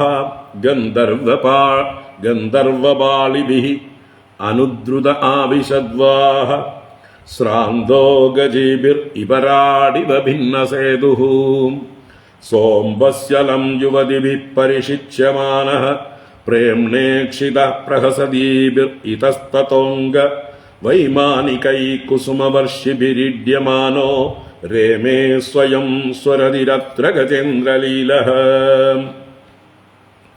സോംബസ്യലം യുവതിഭിഃ പരിഷിച്യമാനഃ പ്രേംണേക്ഷിത പ്രഹസദീഭിർ ഇതസ്തതോംഗ വൈമാനികൈ കുസുമവർഷിഭിരിഡ്യമാനോ രേമേ സ്വയം സ്വരതിരത്ര ഗജേന്ദ്രലീലഃ. ഹേ അംഗ, അല്ലയോ രാജാവേ, പരീക്ഷിത്തെ കേൾക്കൂ. സ്വയം സ്വരതിഹി, ഭഗവാൻ എങ്ങനെയാണ്? സ്വയം സ്വരതിഹി, സ്വരതിഹി ആത്മരതിഹി, തന്നിൽ തന്നെ രതിയുള്ളവൻ, തന്നിൽ തന്നെ രമിക്കുന്നവൻ, തനിക്ക് രമിക്കാൻ ആരുടെയും സഹായം ആവശ്യമില്ലാത്തവൻ, പൂർണ്ണകാമൻ, ആപ്തകാമൻ, ആത്മക്രീഡ, ആത്മരതിഹി എന്നൊക്കെ പറയുന്ന ജ്ഞാനികളെ പോലും അങ്ങനെയാ പറയുന്നത്. അപ്പൊ പിന്നെ ഭഗവാനെ സംശയമുണ്ടോ? അപ്പൊ സ്വയം സ്വരതിഹി, സ്വയം തന്നിൽ തന്നെ രമിക്കുന്നവനായിട്ടുള്ള ഭഗവാൻ ഇവിടെ ഗജേന്ദ്രലീല സഹ, ഗജേന്ദ്രനെ പോലെ ലീല ചെയ്യുന്നവനായിക്കൊണ്ട് ആ ഭഗവാൻ പ്രഹസദീഭിഹി യുവതിഭിഹി ഇതസ്തതഃ പരിശിച്യമാനഃ. പ്രഹസദീഭിഹി യുവതിഭിഹി, പ്രഹർഷേണ ഹസിക്കുന്നവർ, പൊട്ടിപ്പൊട്ടി ചിരിക്കുന്നവർ, അവരുടെ ആനന്ദം പ്രകടിപ്പിച്ചുകൊണ്ട്, സന്തോഷം പ്രകടിപ്പിച്ചുകൊണ്ട് ചിരിക്കുന്നു ഗോപികമാര്, യുവതികൾ. ആ യുവതികളാൽ ഇതഹ തതഹ പരിശിച്യമാനഃ, അവിടുന്നും ഇവിടുന്നും ഒക്കെ വെള്ളം തേകി നനയ്ക്കപ്പെടുന്നവൻ. പരിശേചനം ചെയ്യുക എന്ന് പറഞ്ഞാൽ ചുറ്റുഭാഗത്തുനിന്നും വെള്ളം തേകി നനയ്ക്കുക. അപ്പൊ ഭഗവാന്റെ നേർക്ക് അവർ ജലം തേകി ഒരു ആനയെ കുളിപ്പിക്കും പോലെ ഈ സ്ത്രീകളെല്ലാം കൂടി ഭഗവാനെ കുളിപ്പിക്കുകയാണ്, ഭഗവാന്റെ നേരെ വെള്ളം തേവുകയാണ് എന്നർത്ഥം. പരിശിച്യമാനഃ പ്രേമണാ ഈക്ഷിതഃ, ഭഗവാൻ അവരെയൊക്കെ ഭഗവാന്റെ നേരെ അവരൊക്കെ പ്രേമത്തോടെ നോക്കുന്നുണ്ട്. എല്ലാവരാലും പ്രേമപൂർവം ഈക്ഷിക്കപ്പെടുന്നവനായിക്കൊണ്ട്, എല്ലാവരുടെയും പ്രേമത്തിന് പാത്രമായിക്കൊണ്ട്, കുസുമവർഷിഭിഹി വൈമാനികൈഹി ഈഡ്യമാനഃ, ആകാശത്ത് വൈമാനികന്മാര്, വിമാനത്തിലിരിക്കുന്ന ദേവഗന്ധർവാദികളെല്ലാം കുസുമവർഷം ചെയ്യുന്നുണ്ട്, പുഷ്പവൃഷ്ടി ചെയ്തുകൊണ്ട് ഈഡ്യമാനഃ സ്തുതി ചെയ്യപ്പെടുന്നുണ്ട്. അങ്ങനെ ദേവന്മാരാലും ഗന്ധർവന്മാരാലും എല്ലാം സ്തുതി ചെയ്യപ്പെടുന്നവനും പുഷ്പവൃഷ്ടി ചെയ്യുന്നവനും ഒക്കെ ആയിട്ട് അത്ര അംബസി അലം രേമേ, എവിടെ? ആ കാളിന്തി ജലത്തില് അലം, മതിയാവോളം, അത്യന്തം എന്നൊക്കെ അർത്ഥം. മതിയാവോളം രമിച്ചു, ക്രീഡിച്ചു, ജലക്രീഡ ചെയ്തു. അപ്പൊ ദേവന്മാര് സ്തുതിക്കുകയും പുഷ്പവൃഷ്ടി ചെയ്യുകയും ചെയ്യണമെങ്കിൽ അവർക്ക് ഭഗവാനോടുള്ളതായിട്ടുള്ള ആ ഒരു ബഹുമാനം വർദ്ധിച്ചിട്ടേ ഉള്ളൂ എന്നർത്ഥം. അപ്പൊ അതുകൊണ്ട് തന്നെ ഇവിടെ എന്താ പറയുക, അധാർമികമായതായിട്ടൊന്നും അവര് കാണുന്നില്ല. ദേവന്മാര് ഗന്ധർവന്മാരൊന്നും ഇവിടെ ഭഗവാന്റെ പ്രവൃത്തിയിൽ അശ്ലീലമായിട്ടോ അധാർമികമായിട്ടോ മര്യാദയില്ലാത്തതായിട്ടോ കാണുന്നില്ല. അവരെല്ലാം ഭഗവാനെ സ്തുതിക്കുകയാണ്, പുഷ്പവൃഷ്ടി ചെയ്യുകയാണ്. അങ്ങനെയുള്ള ജലക്രീഡ രണ്ട് ശ്ലോകങ്ങളെ കൊണ്ട് വർണ്ണിച്ചു. സോംബസ്യലം യുവതിഭിഃ പരിശിച്യമാനഃ പ്രേംണേക്ഷിതഃ പ്രഹസദീഭിരിതസ്തതോംഗ വൈമാനികൈ കുസുമവർഷിഭിരിഡ്യമാനോ രേമേ സ്വയം സ്വരതിരത്ര ഗജേന്ദ്രലീലഃ. തതശ്ച കൃഷ്ണോപവനെ ജലസ്ഥലപ്രസൂനഗന്ധാനിലജുഷ്ടദിക്തടേ ചചാര ഭൃംഗപ്രമദാഗണാവൃതോ യഥാ മതച്ഛുദ്ധിരതഃ കരേണുഭിഃ. തതശ്ച കൃഷ്ണോപവനെ ജലസ്ഥലപ്രസൂനഗന്ധാനിലജുഷ്ടദിക്തടേ ചചാര ഭൃംഗപ്രമദാഗണാവൃതോ യഥാ മദച്ഛുദ്ധിരതഃ കരേണുഭിः. ഒരു മതയാനയെപ്പോലെ ഭഗവാൻ പിന്നെ കരയ്ക്ക് കയറിയിട്ട് ആ വൃന്ദാവനത്തിലെ കാളിന്തി തീരത്ത് വിചചാര എന്ന് പറഞ്ഞാലോ നല്ലതുപോലെ ചരിച്ചു. അപ്പോൾ ഭഗവാന്റെ ചുറ്റും വണ്ടുകൾ, എങ്ങനെയാണോ ഒരു മതയാനയുടെ മതജലം ഒഴുകുമ്പോൾ ആ മതജലം കുടിക്കാനായിട്ട് വണ്ടുകൾ വരിക, വണ്ടുകൾ വന്ന് ആനയുടെ ചുറ്റും ഇങ്ങനെ മൂളി പറന്നുകൊണ്ടേയിരിക്കും. അതുപോലെ ഇവിടെ ഭഗവാനും ഗോപികമാരും ആ വൃന്ദാവനത്തില് ഒരു മതയാനയെ പോലെ ഭഗവാൻ സഞ്ചരിച്ചു എന്നാണ്. തതഃ ജലസ്ഥല പ്രസൂന ഗന്ധാനില ജുഷ്ടദിക്തടേ ഉപവനേ. ഇവിടെ ഉപവനം സമീപത്തുള്ളതായിട്ടുള്ള ഉദ്യാനം, വൃക്ഷങ്ങളൊക്കെ നിറഞ്ഞിരിക്കുന്ന ഉദ്യാനത്തിൽ, പൂങ്കാവിൽ എന്നൊക്കെ അർത്ഥം. അത് എവിടെയാണ്? ജലസ്ഥല പ്രസൂന ഗന്ധ അനില ജുഷ്ടദിക്തടേ. ദിക്തടം എന്ന് പറഞ്ഞാൽ ദിക്കുകൾ അഥവാ തീരങ്ങളോട്, തടങ്ങളോട് കൂടിയത്, യമുനയുടെ തീരം. അതിൽ ജലസ്ഥല പ്രസൂനങ്ങൾ എന്ന് പറഞ്ഞാൽ ജലത്തിലെ പൂക്കളുണ്ട്, സ്ഥലത്തിലെ പൂക്കളുണ്ട്, അതിൻ്റെയൊക്കെ ഗന്ധം. ആ പ്രസൂന ഗന്ധ അനില ജുഷ്ടം, വായുവിനാൽ സേവിക്കപ്പെടുന്നത്. അപ്പോൾ ജലാശയത്തിലെ ആമ്പലുകളോ അതുപോലെയുള്ളതായിട്ടുള്ള പുഷ്പങ്ങളുടെയൊക്കെ ഗന്ധം, കരയിലുള്ളതായിട്ടുള്ള പുഷ്പങ്ങളുടെയൊക്കെ ഗന്ധം, അതുകൊണ്ടൊക്കെ ആ അനിലൻ, എന്താ പറയുക, വായു, മന്ദവായു, അത് നന്നായിട്ട് സുരഭിയോടുകൂടിയതായിട്ട് ശോഭിക്കുന്ന ദിക്തടത്തിൽ, കരയിൽ ഭഗവാൻ ഉപവനെ, ആ പൂങ്കാവനത്തിൽ ഭൃംഗ പ്രമദാഗണാവൃത, ഭൃംഗങ്ങളാലും പ്രമദാഗണങ്ങളാലും വൃതനായിട്ട് എന്ന് വെച്ചാൽ മൂളിപ്പറക്കുന്ന വണ്ടുകളാലും ഈ സ്ത്രീഗണങ്ങൾ, ഗോപിഗണങ്ങൾ, അവരാണ് പ്രമദാഗണങ്ങൾ, അവരാലും ചുറ്റപ്പെട്ടവനായിട്ട് മദച്യുത ധിരതഃ ഇവ, മതമൊഴുകുന്ന ധിരതൻ. ധിരതൻ എന്ന് പറഞ്ഞാൽ രണ്ട് പല്ലുള്ളവൻ എന്നാണ്. എന്താ അവിടെ രണ്ട് പല്ല്? രണ്ട് വിശേഷ കൊമ്പുള്ളവൻ. ആനയുടെ പര്യായമാണ് ധിരതഃ. രതനം എന്ന് പറഞ്ഞാൽ പല്ല്, രതനച്ചത എന്ന് പറഞ്ഞാൽ ചുണ്ട്, ദശനം, രതനം, ദന്തം, ഇതൊക്കെ പല്ലിന്റെ പര്യായങ്ങളാണ്. അപ്പൊ ധിരതഃ രണ്ട് പല്ലുള്ളവൻ, രണ്ട് വിശേഷ പല്ലുള്ളവൻ എന്നർത്ഥം. ആന കരേണുഭിഹീയത, പിടിയാനകളോടുകൂടെ എന്ന പോലെ കൃഷ്ണ ചചാര, കൃഷ്ണൻ ആ വൃന്ദാവനത്തിൽ ഉപവനങ്ങളിൽ കാളിന്തി തീരത്ത് വിഹരിച്ചു എന്നർത്ഥം. ഗോപികമാരുമായിട്ട് ഇങ്ങനെ കാറ്റേറ്റുകൊണ്ട്, സുഗന്ധ കാറ്റേറ്റുകൊണ്ട് സഞ്ചരിച്ചു, യഥേഷ്ടം സഞ്ചരിച്ചു എന്ന. നല്ല നിലാവുമുണ്ട് അല്ലേ, ചന്ദ്രൻ പോലും സ്തംഭിച്ചു നിൽക്കുകയാണ്. തതശ്ച കൃഷ്ണോപവനേ ജലസ്ഥല പ്രസൂന ഗന്ധാനിലജുഷ്ടദിക്തടേ ചചാര ഭൃംഗപ്രമദാഗണാവൃതോ യഥാ മതച്ഛുദ്ധിരതഃ കരേണുഭിः. ഏവം ശശാങ്കാംശു വിരാജിതാ നിശാഃ സ സത്യകാമോ അനുരതാബലാഗണഃ ശിശേവ ആത്മന്യവരുദ്ധ സൗരദഃ സർവാശരത്കാവ്യകദാരസാശ്രയാഃ. ഏവം, ഇപ്രകാരം എന്ന് പറഞ്ഞിട്ട് പിന്നെയും അനേക ദിവസങ്ങളിൽ, അനേക രാത്രികളിൽ ഇതുപോലെ ഭഗവാൻ ഗോപികമാരുമായി സന്തോഷിച്ചു, ഗോപികമാർക്ക് സന്തോഷം കൊടുത്തു എന്നുള്ളതാണ് പറയുന്നത്. അത് നമുക്ക് ആ ശ്ലോകം നാളെ കാണാം. തുടർന്ന് പരീക്ഷത്തിന്റെ ചോദ്യവും സുഖബ്രഹ്മർഷിയുടെ ഉത്തരവും നമുക്ക് നാളെ കാണാം. ഇന്നിവിടെ നിൽക്കട്ടെ. ഓം കായേന വാചാ മനസേന്ദ്രിയൈർവാ ബുദ്ധ്യാത്മനാ വാ പ്രകൃതേ സ്വഭാവാത് കരോമി യദ്യത് സകലം പരസ്മൈ നാരായണായേതി സമർപ്പയാമി. ഓം ശാന്തി ശാന്തി ശാന്തി. ഹരി ഓം ശ്രീ ഗുരുഭ്യോ നമഃ. ഹരി ഓം.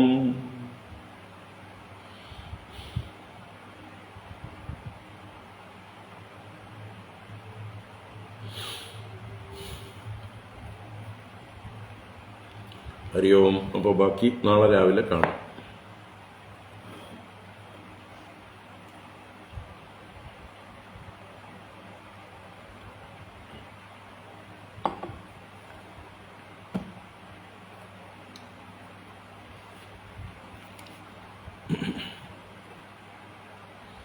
നമോ നാരായണ.